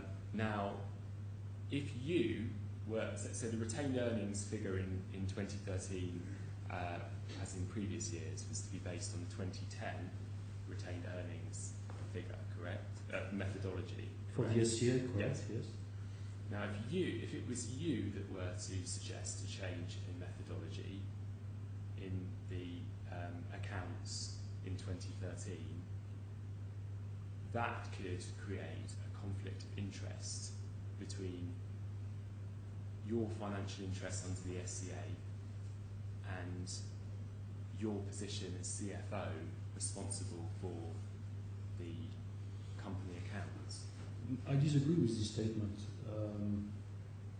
Proposing a change in methodology could be upward or downward, by the way, and as such does not create a difficulty under the SCA. Arguably, the result of the change in methodology or what it gives in terms of numbers would potentially, but not the change in methodology. Now, I understand that one of your arguments is, well, there's no conflict of interest because I could have exercised the right to veto under the SCA to the accounts at the board meeting, for example. It's one of your arguments in the witness statement. So again, sorry. So one of your arguments is there's no conflict of interest because I had a right to veto under the SCA. So any changes any major decisions that were made. I prefer you don't discuss with him the legal argument put by his lawyer. You just ask him the fact he's in your about. Please consider. Well, I suggest that it's obvious, Mr. Lees, that in that final year in 2013, given your role as CFO in helping with the preparation of the accounts, and given your financial interests under the SCA, you were required to act with total transparency. Yes, that is true for 2011, 2012, 2013. Yes. So you would accept that you have to act with total transparency in every year, Yes. and that expectation would remain the same in every year, Yes. and that your evidence is basically 2013 wasn't anything special. It was special being the last year, but it's... Yeah, okay. In terms of the revenue recognition policy, if we can now move to some of the documents. C1766, please.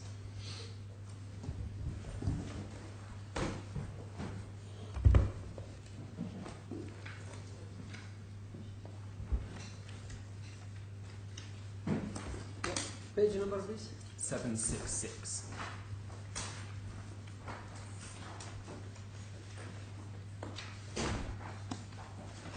It's in tab 18.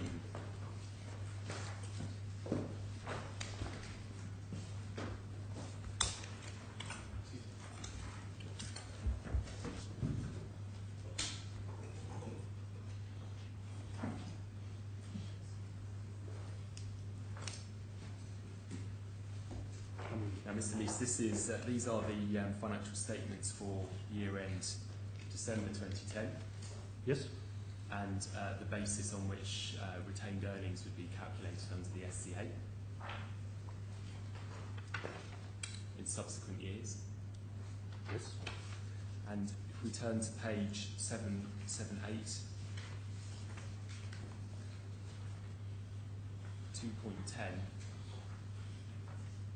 2.10 concerns revenue recognition, and the first paragraph at 2.10 says commission income consists of fixed commission earned on policies commencing during the year, in addition to profit commission earned on expired policies. Mr. Lees, that is the cash-based principle, isn't it? In that paragraph.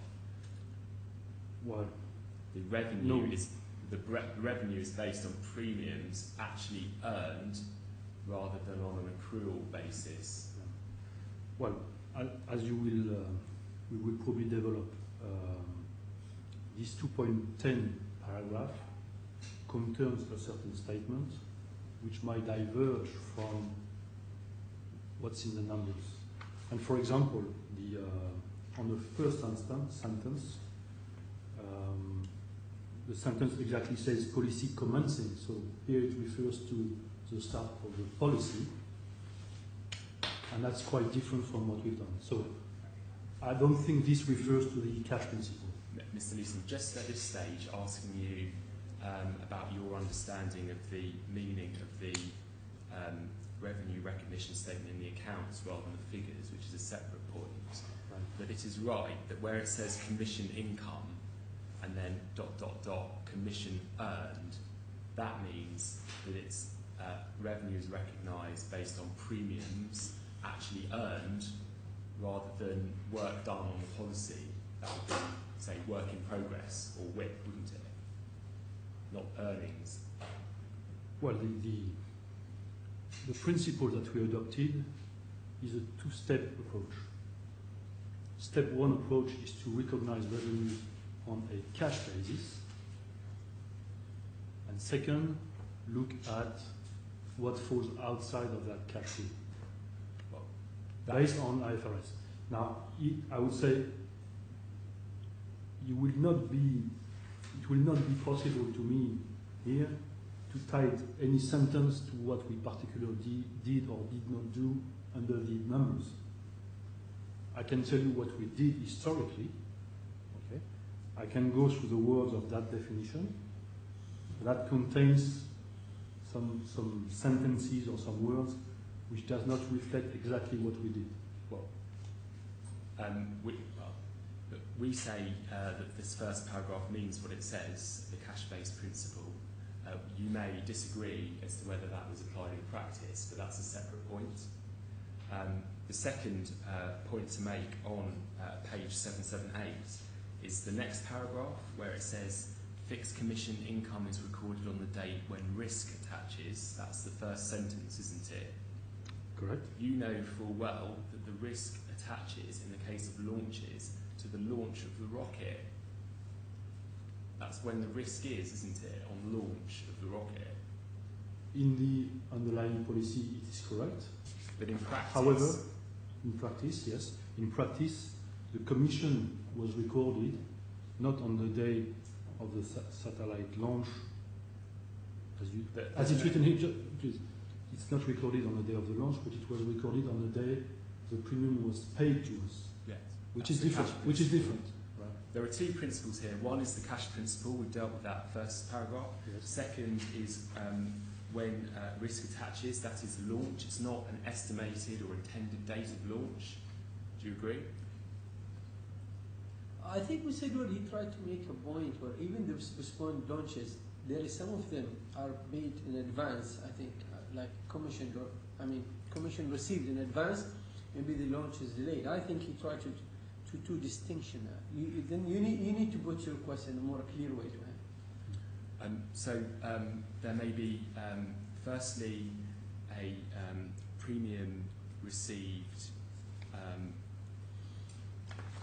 I think it's some days prior to the launch date, which is when the risk attaches, so you may have revenue recognised in that sense. But you may, do you agree? Yeah. So, can I just be very precise? We receive usually on each policy 5% of premium after signature of the policy, and usually 95% of the premium in the contract 30 days prior to launch. Exactly. Which means that we were recognizing revenues on this day, on the day we entered this into the database on the 5% and 95%, and on the day of the launch, nothing happened in terms of revenues. It's been recorded already.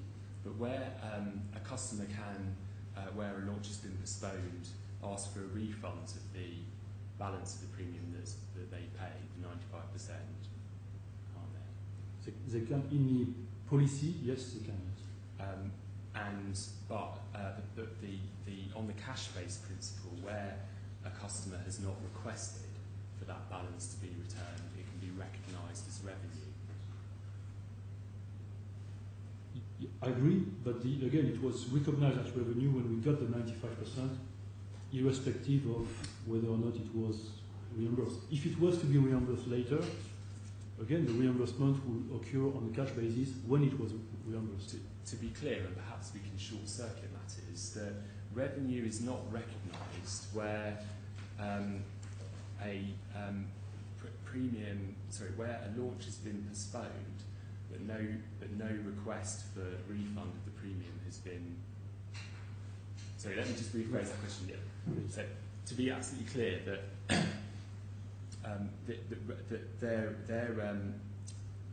that recognition, revenue is not recognised where, in any case where a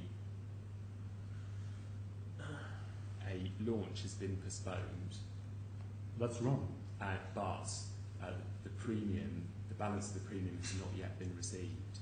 There are cases where, in fact, this statement is wrong. Well, the cases that you identify to support that theory are Ariane Space, is that correct? Not only that one. But pausing there on Ariane Space, the cases that you identify to support that theory are Ariane Space, YASAT 1A and 1B, is that right? And that's it? No, there are other cases that we not necessarily have identified, but there are other cases. But the cases that you give in your witness statement, SS14, Nigeria SATMEX 8, are all cases where the balance of the premium had been received before the launch date. This is correct.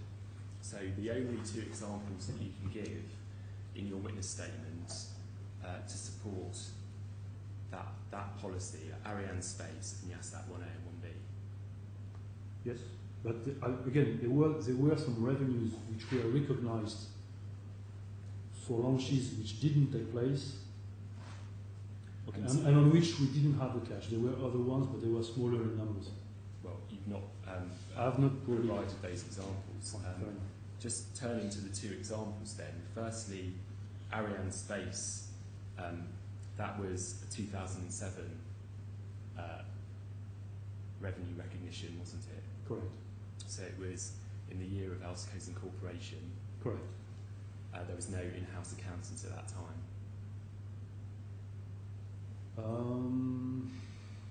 I think you're right, but And what had happened is the client had paid a non-refundable deposit. Not in 2007. But that was a term in the Ariane Space policy. There was, if my memory is correct on this policy, there was supposed to be a premium paid for 4 launches in 2007, which indeed were not paid in 2007, but paid in 2008. But it was a non-refundable deposit. That was the express word in the The policy. exact word, honestly, I don't remember. I believe it was non-refundable. Whether the word deposit was used, I don't know. But we'll get the policy if it's we can produce. We've got the policy here.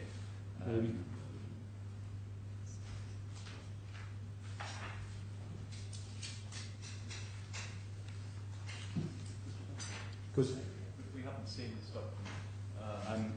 My Lord, this witness should be given an opportunity to read Yep. it. my Lord, this Can't is, ask him about anything not before him. well, my Lord, yes. I was wondering whether he would agree on that before. If not, I think he said his opinion many times. He expressed his opinion on this. that this has arisen in consequence of the addendum report served late last night. It may be that we seek to include this document in the bundle on that It's not point. yet admitted, that application. It- It's not yet determined. allowed. Okay. Well, I'll park that point, my Lord, until you determine that fact. YASAT 1A and 1B is the other example that you give. Oh, and so, sorry, just to complete on Ariane Space LRG at this stage, that what happened was that the deposit was recognised as revenue in the year of receipt. incorrect. No, it's wrong. It was recognized as revenues in 2007 when no premium was received. And we say that was entirely consistent with the cash principle, that you recognise revenue and get cash in. I precisely say the opposite. I say again, we recognized revenues on 2007, even though no cash was received in 2007. So it's not a cash principle by definition. But even if you're right about that, this was back in 2007, early days before the SCA, for example. Even if you're right, it was an anomalous example. It's not an actual policy that was in force within Elseco. Well, come on, it was one of the major policies because it represented something like 25% of the Elseco revenues in 2007. You cannot say it's insignificant. It was one of the largest policies we had at the beginning of Elseco, in fact. YASAT 1A and 1B, that was a double total loss policy. Well, there were several policies on the SAT 1A and 1B, Yeah. including a double tier. Yes.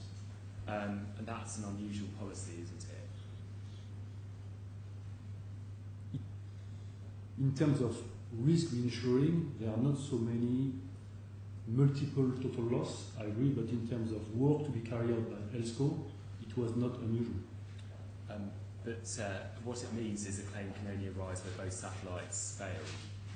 That's what double total loss. Double total loss means that the insurer will pay in case YASAT 1A and YASAT 1B would fail totally. But in terms of Elseco's activity, it doesn't change much. I want to put to you some documents on YASAT, Right. and so we're in Bundle D.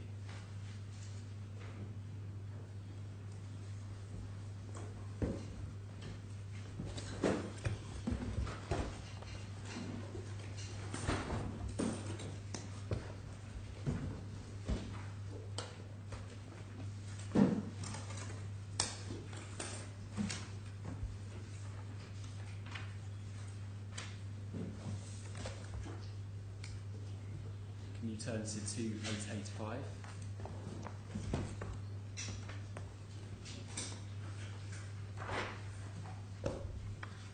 Bundle D, is it? D.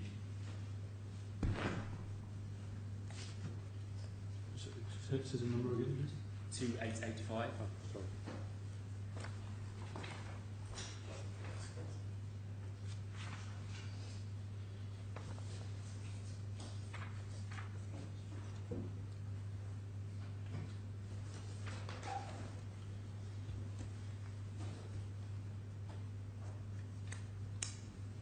So this is the DTLO policy for 1A and 1B, and you can see expected 10th of February 10, received 27th of January 10, which is the 30% deposit.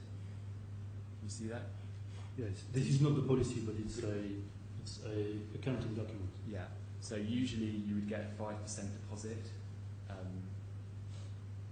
On the you'd get 5% deposit on the policy usually. In a large majority, but not always. And in this case, there was a 30% deposit.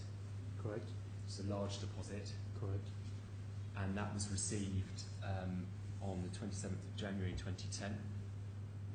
I presume. And that is when that revenue was recognised.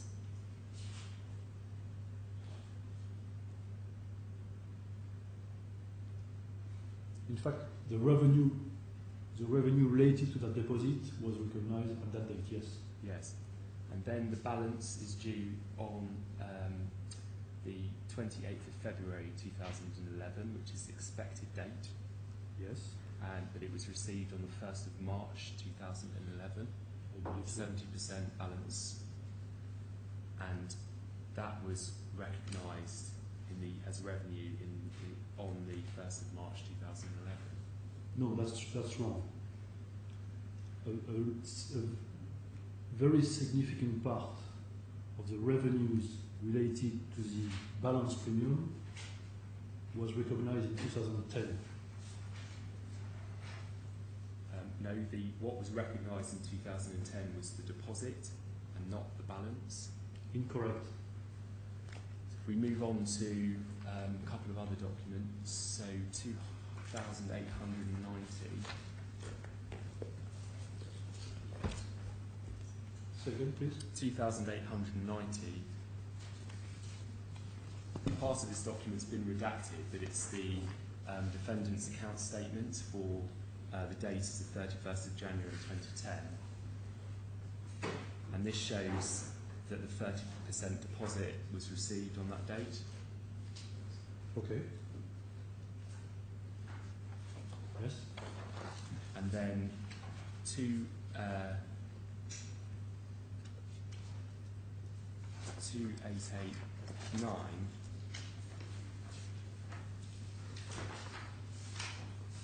is the statement for the 31st of March 2011. And you can see the policy reference 185040059FS, and then someone's written all YASAT 1A policies. This was when the balance, the figures have obviously been redacted because of confidentiality, but that was when the 70% was received. I don't know, because here it says all YASAT policies, but that may refer to L plus 1 year, so I cannot answer positively on It's a that. 1A policy. Yeah, so but the double total law is a different policy. It's not a reference to recognition in this paper, no?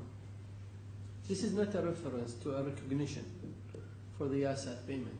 Which You want to convince him that this 30% was recognized in the following year, not in the same year. Isn't that what you're trying to say? No, I think it's common ground that 30% was recognised in 2010. What's disputed is when the balance was recognised. The claimant is saying it was recognised in 2010. We say it wasn't. It was recognised in 2011 when the balance was received. And these documents show, we say, when the balance was received. Yeah, it shows what received, but it doesn't show where it's recognized. And now your question about recognition. This document is about deposit of the money. Yes. Yeah, so you need to show him. You argue it was recognized in this year, so you need to take him where it was said it's recognized in the year that, against what he's saying. Okay. My Lord, I need to take some instructions on that point because some of the new disclosure, which is appended to the expert report addendum, may be material to this point. May I help you? And if I can just have a moment, please, just to take some instructions. I noticed that the witness was trying to say something during that exchange. I'll just point that out. He offered to assist you, He is trying to assist.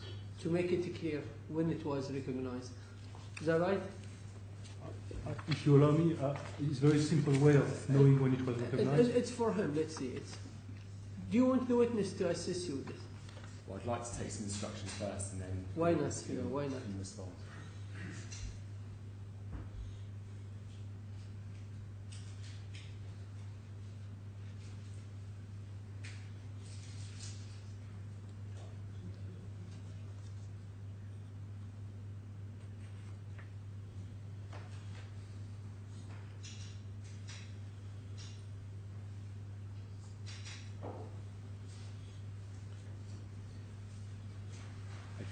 Just perhaps a distinction can be drawn between the double TLO. You say that was recognised as revenue in 2010. Correct. The 1A, 1B was recognised as revenue when the balance was received. Yeah, so that's why I think we need a bit of clarification for you all. I will make it simple. You have, to make it simple, three kinds of policies. Policies which are launched in brief. Launch plus 1 year for IASAT 1A, launch plus 1 year for IASAT 1B, and for these two we took a cash rule, normal one, and then this double TLO policy, which triggers if the two satellites are failed. For these two, we receive 5%, 95%, and we recognize them on a cash basis. For this DTLO, there was a 30% deposit that was received in 2010 and recognized in 2010. For the balance 70% of that DTLO, we received the cash in 2011. However, 96% of the commission of this was recognized in 2010, and to assist the defendant, it was recognized, the day it was recognized appears in a table called non-proportional revenues in the Elseco accounts. Do you agree that with the DTLO, that was recorded as a fee in 2010 in the accounts? Well, no, it was a commission.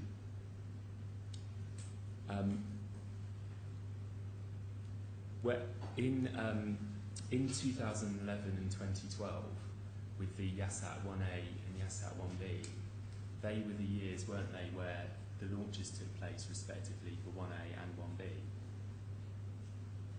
Can you... 2011 was when 1A was launched. Correct. And 2012 was when 1B was launched. Correct. And in respect of those, the balance of the premiums were received in the launch year for 1A, 2011, and for 1B in 2012. So again, on the launch plus 1 year policies, the 5% for both these satellites were received when we signed the contracts, which I believe was in 2010. Yeah. For the balance of each policy of the satellites individually, it was received on the day, on the year of the launch, as you suggested. Yeah. But on the double TLO, we received the 30% on the year it was signed again, Yes. but the 70% was received just before the launch of the IASAT 1A for the double TLO. Yeah? Yes. And so there's nothing inconsistent with either of those, with any of that, with the cash principle that you recognise premiums when they're received, and that revenue is recognised when the risk attaches, and the risk being at the date of the launch. No, this is absolutely wrong. It's precisely what I said. I said the opposite. And The cash principle, if you allow me, the cash principle says basically that you recognize revenues when you receive the cash. In the case of the IASAT 1A, 1B DTLO policy, we have recognized revenues despite the fact cash had not been received on the same year. But you're recognising revenues when the risk attaches, which is the launch, which is when the balance for YASAT 1A No, and 1B. that's not what we've done on YASAT 1A, 1B DTLO. Well, We did exactly the opposite. Well, the DTLO may be an I think he gave a clear answer. The DTLO may be one exception to that, but just to summarise the evidence that you rely on to support your understanding of the policy that was in place, Ariane Space, 2007 example, and the YASAT 1A, 1B DTLO, which was an exceptional policy, and that's really it. It wasn't exceptional. It was exceptional in terms of risk. We had to carry certain amount of work to make it happen, especially the DTLO, if it's what you mean, yes. And yet what you were proposing, and we'll look at the emails later, was for $5.2 million to be recognised for launches, in respect of some launches that have been postponed until sort of 2020, up to 2016. Is that Absolutely correct? wrong. I never. Or at the very least 2014. No, that's wrong. And That's a wrong statement. more than one policy, more than one rocket. No. First of all, I was not proposing anything. But the So the answer is no. The 5.2 million didn't just relate to one policy, did it? It related to a number of different policies. This is correct. Yes. Where the launches have been postponed. Correct? Correct. And to understand that what the basis in your witness statement for that was a collection of two examples, Ariane Space in 2007 and the DTLO. No. It's two things. The 5.2 million is an information that was provided to the auditor. Okay. The recognition of the revenue policy is something different. Yeah, I'm just trying to understand what the $5.2 million represented and why you got to the 5.2 million and the basis for that. And I think it appears clear that the basis for that was just two examples that you could think of, Ariane Space and the DTLO. No. That's it. No. Let me answer your question. You have different questions in your questions. First question is what is the 5.2 million? Am I correct? Yes, and I think you accept it related to launches that have been postponed but where the premium had not been received. No. The balance. No. The 5.2 million, the calculation of the 5.2 million is to show to the auditor how much revenues could be received for launches that will take place after 31st of December 2013. But in respect of which you had not received the balance of the premium.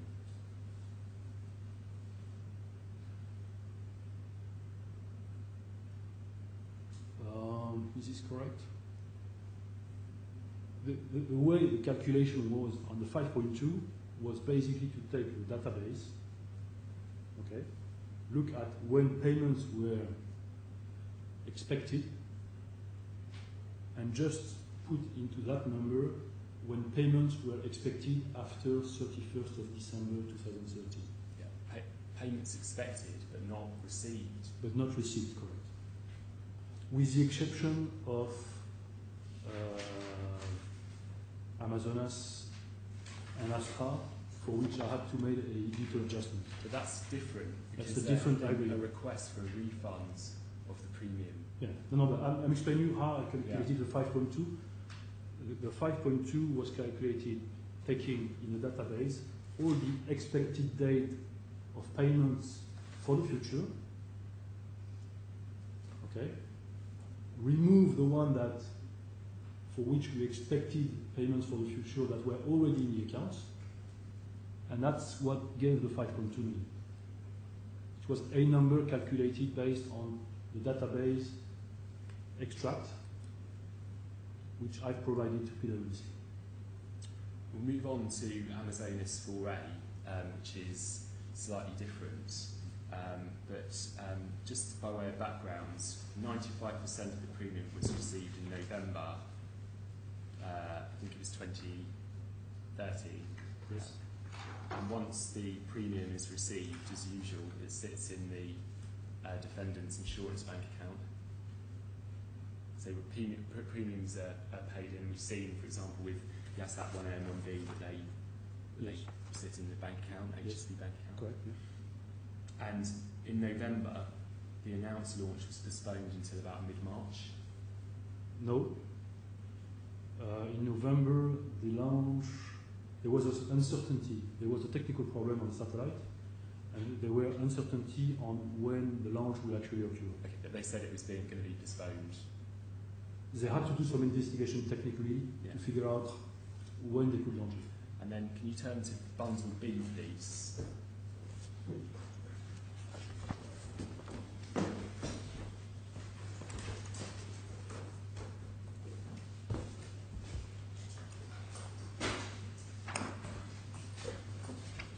And these are documents exhibited to Mr. Lemaire's second statement and can be found at the back of the bundle B.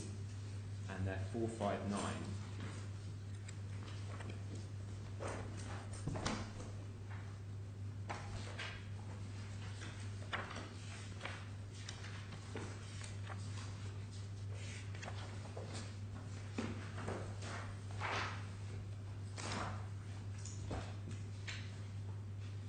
So there's an email at the top in French that perhaps only some in the room can understand, but the email at the bottom of page 459 is the email on the 14th of November where it talks about the launch postponement, and due to the fact that a new launch date is not expected to be determined in a short period of time, we kindly ask you to initiate the refund process for the 95% of the balance of the premium, basically.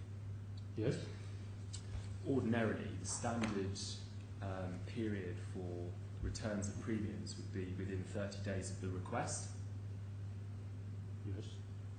The request was made on the 14th of November.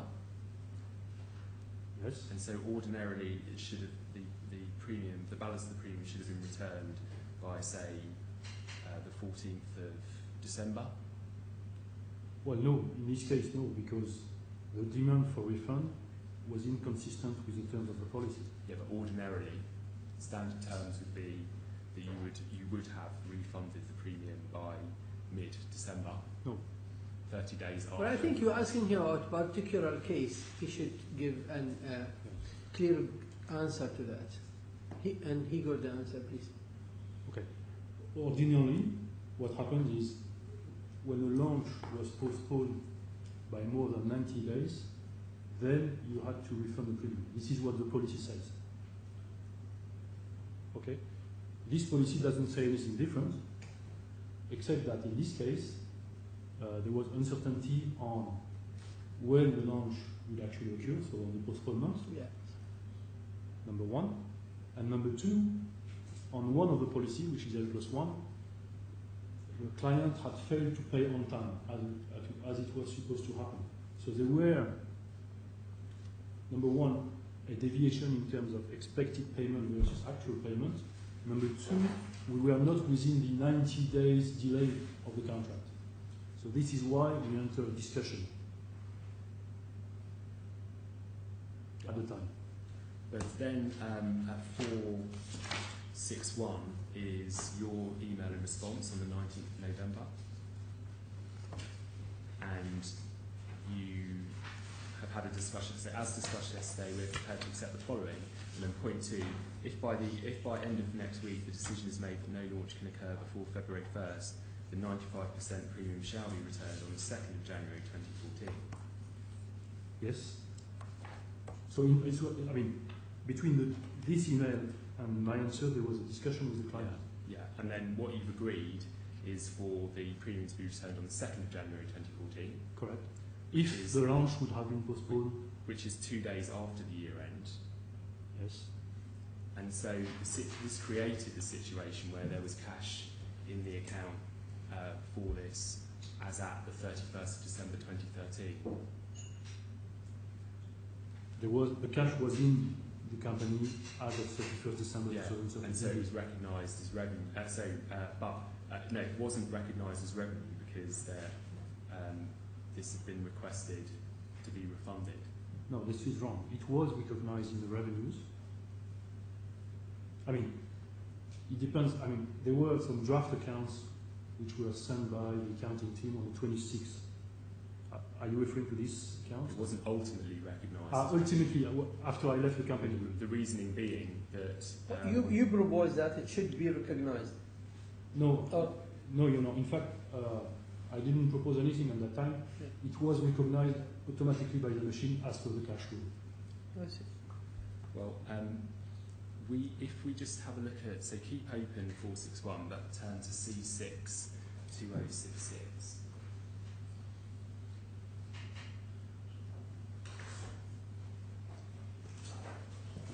So just the premium was 130,869 euros. I think I got that from Mr. Capuno's That statement. Amazonas. I think it's in a witness statement somewhere. But I think it's in Capuno's statement. and so if we go to C6 2066.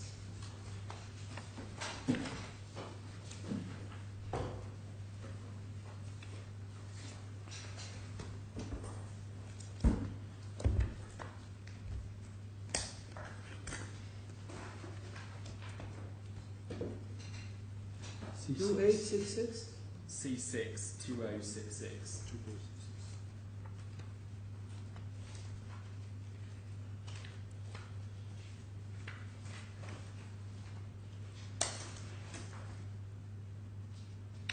Yep.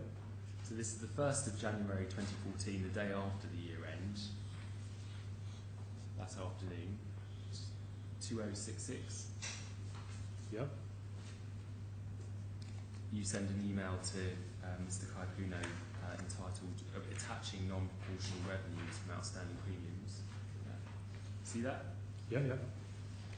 And if you turn to page 2067, you have to squint your eyes, but you go to the second hole punch. It says, it refers to Amazonas for a premium refunded in January 2014, and then you say 130,869.13 to be added to the non-proportional revenues at the date of 95% payment, and reversed at the date of payment from Aon in 2014. So you were saying that the amount should be recognised in the 2013 accounts, even though you knew full well that a request for a refund had been made and that a refund would be effected on the 2nd of January 2014 as per your agreement with Amazonas. Well, can I explain on this or expand a bit on? Yes. Because the purpose of this email was, as per an agreement we had with Orlando Capuno, to technically manage this number, this commission of 130,000 euro, in order to avoid a situation where we would pay our members this premium on the one hand, and on the 2nd of January to have to refund the client. So this is purely technical into the database to change from the proportional revenue box, which calculates automatically what is sent to the member. We removed it from this box and put it in the proportional revenue box in order to avoid to pay our members and then pay back the client. We would have been short in cash. So this email and this table is a technical email on how to manage it.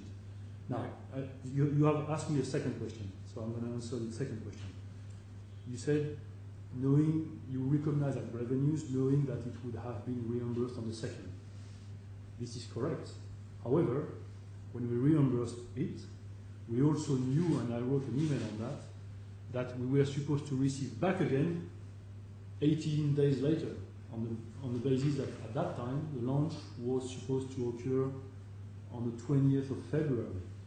So there is definitely a cash movement out of the company and back in again, and that's precisely what IFRS is looking at. Meaning, looking at the expectancy ultimately to receive this cash. And the probability to receive this cash was not only very high, because there was this back and forth. Not only it was very high, but at the time the audit was done, it had been received back. I suggest it suited your financial interests under the SCA to push back the date for return of the premium to the 2nd of January in order that the premium would be recognised in the 2013 accounts. This is wrong. In fact, as I told you, we had a discussion with the client on that night, on the whatever day, on the 18th of November. There was a discussion in that evening, and the 2nd January date of reimbursement was simply calculated taking, see the email says, I take the email again. The decision is, if the decision is made that no launch can occur prior to February 1st, okay? Are you with me? That's the item number 2. By the end of next week, so this is the end of next week. The decision is made that no launch can occur before February 1st. This being at the end of November, but yes. As at the 31st of December. Yes. So let me just explain this. But if I can just put the question, as at the 31st of December, there had been a request for the premium to be returned, and it would be returned on the 2nd of January.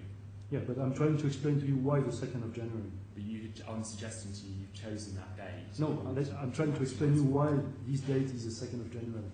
Can I explain this to the court? Yes, go ahead. Any contract, launch plus 1 year contract, as I said earlier, we are paid 5% at the date we sign the contract, and 95% 30 days prior the launch. Thank you. In this case, the discussion was about whether or not the launch would have been in January, meaning that if the launch would have been on 1st of February, it was uncertain in this case. It was uncertain in this case, but should the launch be later than 1st of February, then the idea was to take the 30 days period and say 30 days prior to 1st of February, we will reimburse. And the 30 days prior to 1st of February is precisely the 2nd of January. Yeah, but on turning so, back to... So in other words, I didn't do it or design it as you suggested. You said it's systematic. It is by application of the policy. But turning back to 2067, where you basically instruct Mr. Rolando to add, so you say to be added to the non-proportional revenues, the 130,86913, that was wholly inconsistent with the cash principle, because there had been a request for the premium to be refunded. No, this is wrong. Effective. This is wrong. As at the 31st of December. Take this document. It says we should remove it from box number 1 and add it to box number 2. I mean, sorry, it's a little small. I cannot read, but basically what this says, please remove it from the proportional revenue box and put it into the non-proportional revenue box. And I can assure you that these numbers, as they were calculated, by doing this movement, had no impact on the return on earnings whatsoever. Zero. But the point is, you're proposing that this sum be recognised as revenue, whether it's non-proportional or otherwise, in this email, when the fact is there had been a request for the premium to be returned, which you knew full well because you'd agreed the date with Amazonas. No, this email sets a technical methodology that had no impact on the return earnings to move the commission from one box to another. And again, the cash rule says that the cash was or was not there on 31st of December. So it was not in violation of the cash rule. It was precisely applying the cash rule in this case. Well, I'll move on to another related matter, which is IPT. IPT is insurance premium tax. Yes. And there are a few insurance premiums that generate taxes. It's very unusual. Yeah, so a few insurance premiums generate taxes. Yeah. Taxes are liabilities, aren't they? Yeah. They're not revenues. Correct. They should be included as payables in the accounts. Yes. IPTs are payable to the tax authority, Yes. and they should not be recognised as revenues. It's correct. The only exception to that is mature IPTs that are outstanding for 5 years, where sufficient efforts have been made to pay them to the tax authority. Where did you get this statement? So you may then be able to recognise, I think it's in one of the witness statements, I think Mr Lemaire's second Well, statement. answer according to your knowledge. Yeah. Well, the problem I have, Your Honour, is space has no territorial ground in terms of jurisdiction. And as a consequence, in all my life in space, which started in 1990, all the space activity, contracts, satellites, rockets, is tax-free. It's a tax-free environment because no government can request tax because space has no territorial value in a way. So all these contracts have been raised in the since 1990 were tax-free. So coming back to this one, there was exceptional cases, and a few of them, you're right, where we had received taxes, okay, and we didn't know how to manage properly these taxes because we have no experience into it, simply. And where those IPTs have been outstanding for 5 years period, then they can be recognised as revenues. Okay, honestly, I didn't know this 5-year rule at that time. But otherwise including taxes as revenues in the accounts, because they are liabilities, potentially raises a compliance issue. Do you agree?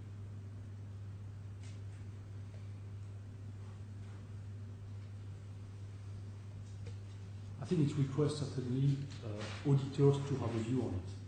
Well, I mean, if a company was routinely including taxes as revenues in the accounts, when in fact they're when they're liabilities, that would raise a very serious compliance matter, wouldn't it, between the company and the tax authorities?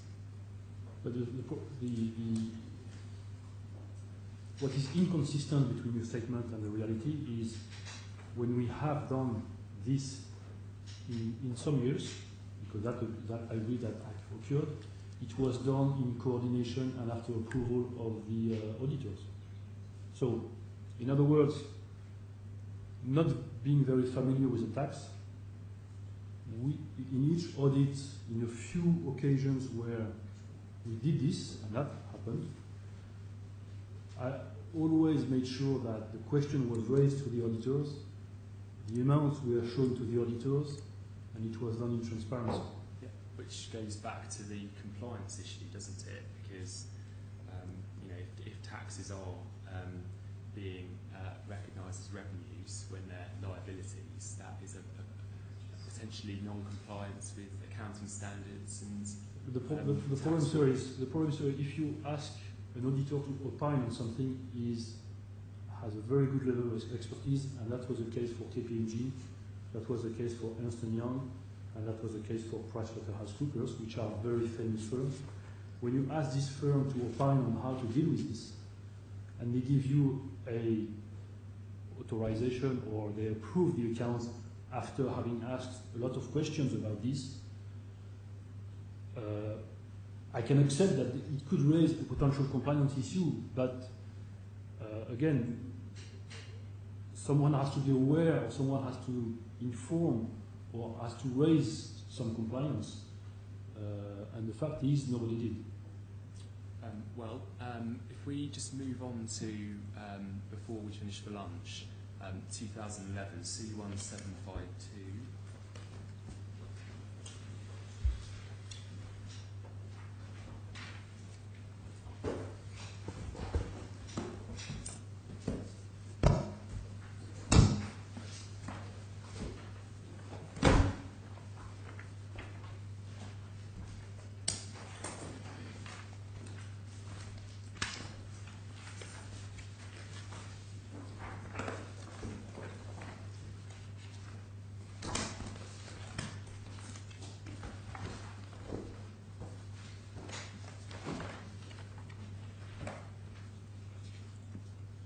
752, you said? 752. So this is an email of the 13th of April 2011. See that? Yep. And it's an email to people at PwC, Katia and Zane. Yes. And you've copied in Kenneth Batingo at Elseco, is that right? Correct. What position did he hold? At that time, Yeah. I was CFO.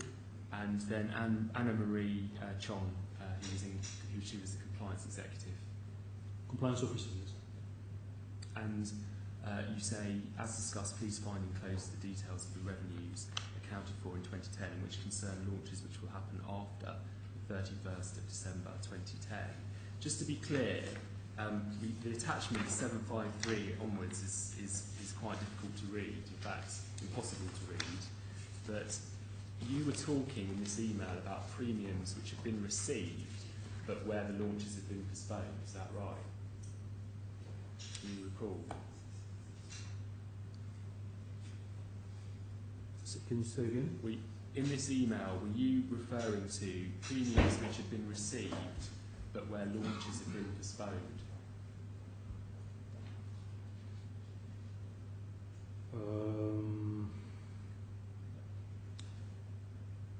So you say details of the revenues accounted for in 2010, and which concern launches which will happen after the 31st No, I December think 2010. So are you saying that it's It's in respect of that I think one category where you've received the premium, but the launch has been postponed? No, I think it's unfortunate we cannot read it, but I believe that this email relates to the 5% deposit that we had received.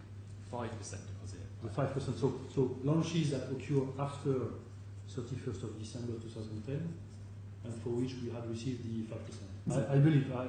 In terms of monetary value, that would be quite a small sum of money that you're talking Yes.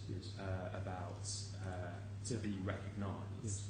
But to be clear, you were not talking about revenue recognition where the balance of the premium had not been received. No, in fact, I think in that email, let me be even more precise. I think this email included, but I cannot see the table, so I have to speak with my memory. That email contains the 5% deposit for launches that still had to occur after 31st of December. If my memory is correct, this table also included launches for which we had received the full premium, in particular Nigeria SAT 2 and Nigeria SAT X. Okay. What it didn't include, and this is what I put in the email, is the special case which are YASAT and INSPAT, which were dealt with separately in a different table. But what you weren't talking about was cases where the launch had been postponed, but the balance of the premium had not been received. But this is correct. I was not talking about this. It's correct. Which I think we covered is different to what you were talking about in 2013, because I think Yes. you accepted earlier that Yes. 5.2 million. Yeah, it's different from the 5.2, definitely. So then 762 is PwC's response on the 14th of April.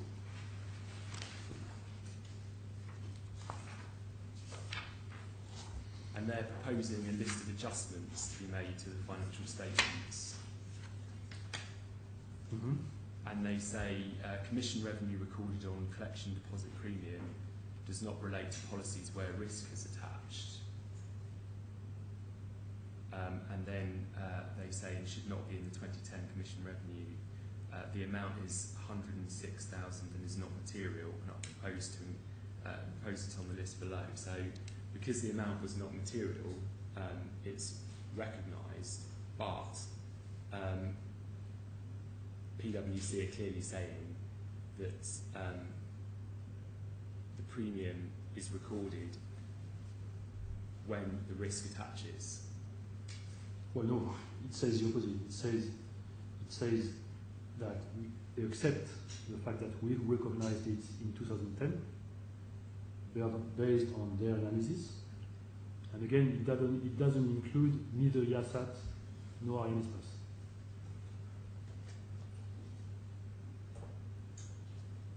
But it's clear from this email that the approach that's followed to revenue recognition is that which attaches to risk, except where the premium's been received but there's been no request to return it. Where is the reference to the So where it request says to the refund? commission revenue recorded on collection deposit premium does not relate to policies where risk is attached. So Yeah, but it doesn't say anything about the refund of this premium, does it? well, so that's a separate point, but it's referring to what should be included should be, in principle, premium that relates to policies where the risk is attached, but an exception is made to that because the 106,000 is not material. You see, Yeah, okay. Is that a fair reading of what they're saying in the? No, I think what they say here, they took my email which you referred to earlier, which is a 5% deposit. They accept the fact that these 5% deposits are taken into account in 2010, despite the fact that the launches have not taken place. They have agreed to that, and irrespective of the analysis we've done on YASAT and Ariane, which has been done separately. Oh, I understand. So it's applying the cash principle because the 5% deposit's been received, it will be recognised. Yes. And by the way, this 106, if my memory is correct, included the Nigeria SAT2 and Nigeria SAT-X commissions, which were received 100%. Understand, yes. So, okay, I think that brings us, my lord, to lunchtime. Yeah. You're hungry or not? Your Lordship, may I make just one short observation? The defendants in their pleadings and in their reply to the request for further information, as far as my memory serves me, have never suggested that part of the reason for dismissing the claimant included the recognition of taxes as premium within the account. Neither have they suggested that process in their pleadings, that doing that was part of the inflation of accounts. Well, this is late objection. The question is asked, your witness answered it, Well, I'm making a, and then you make can. an observation. If they make any use of this information in their submission, then it's up to you to raise it in the next stage.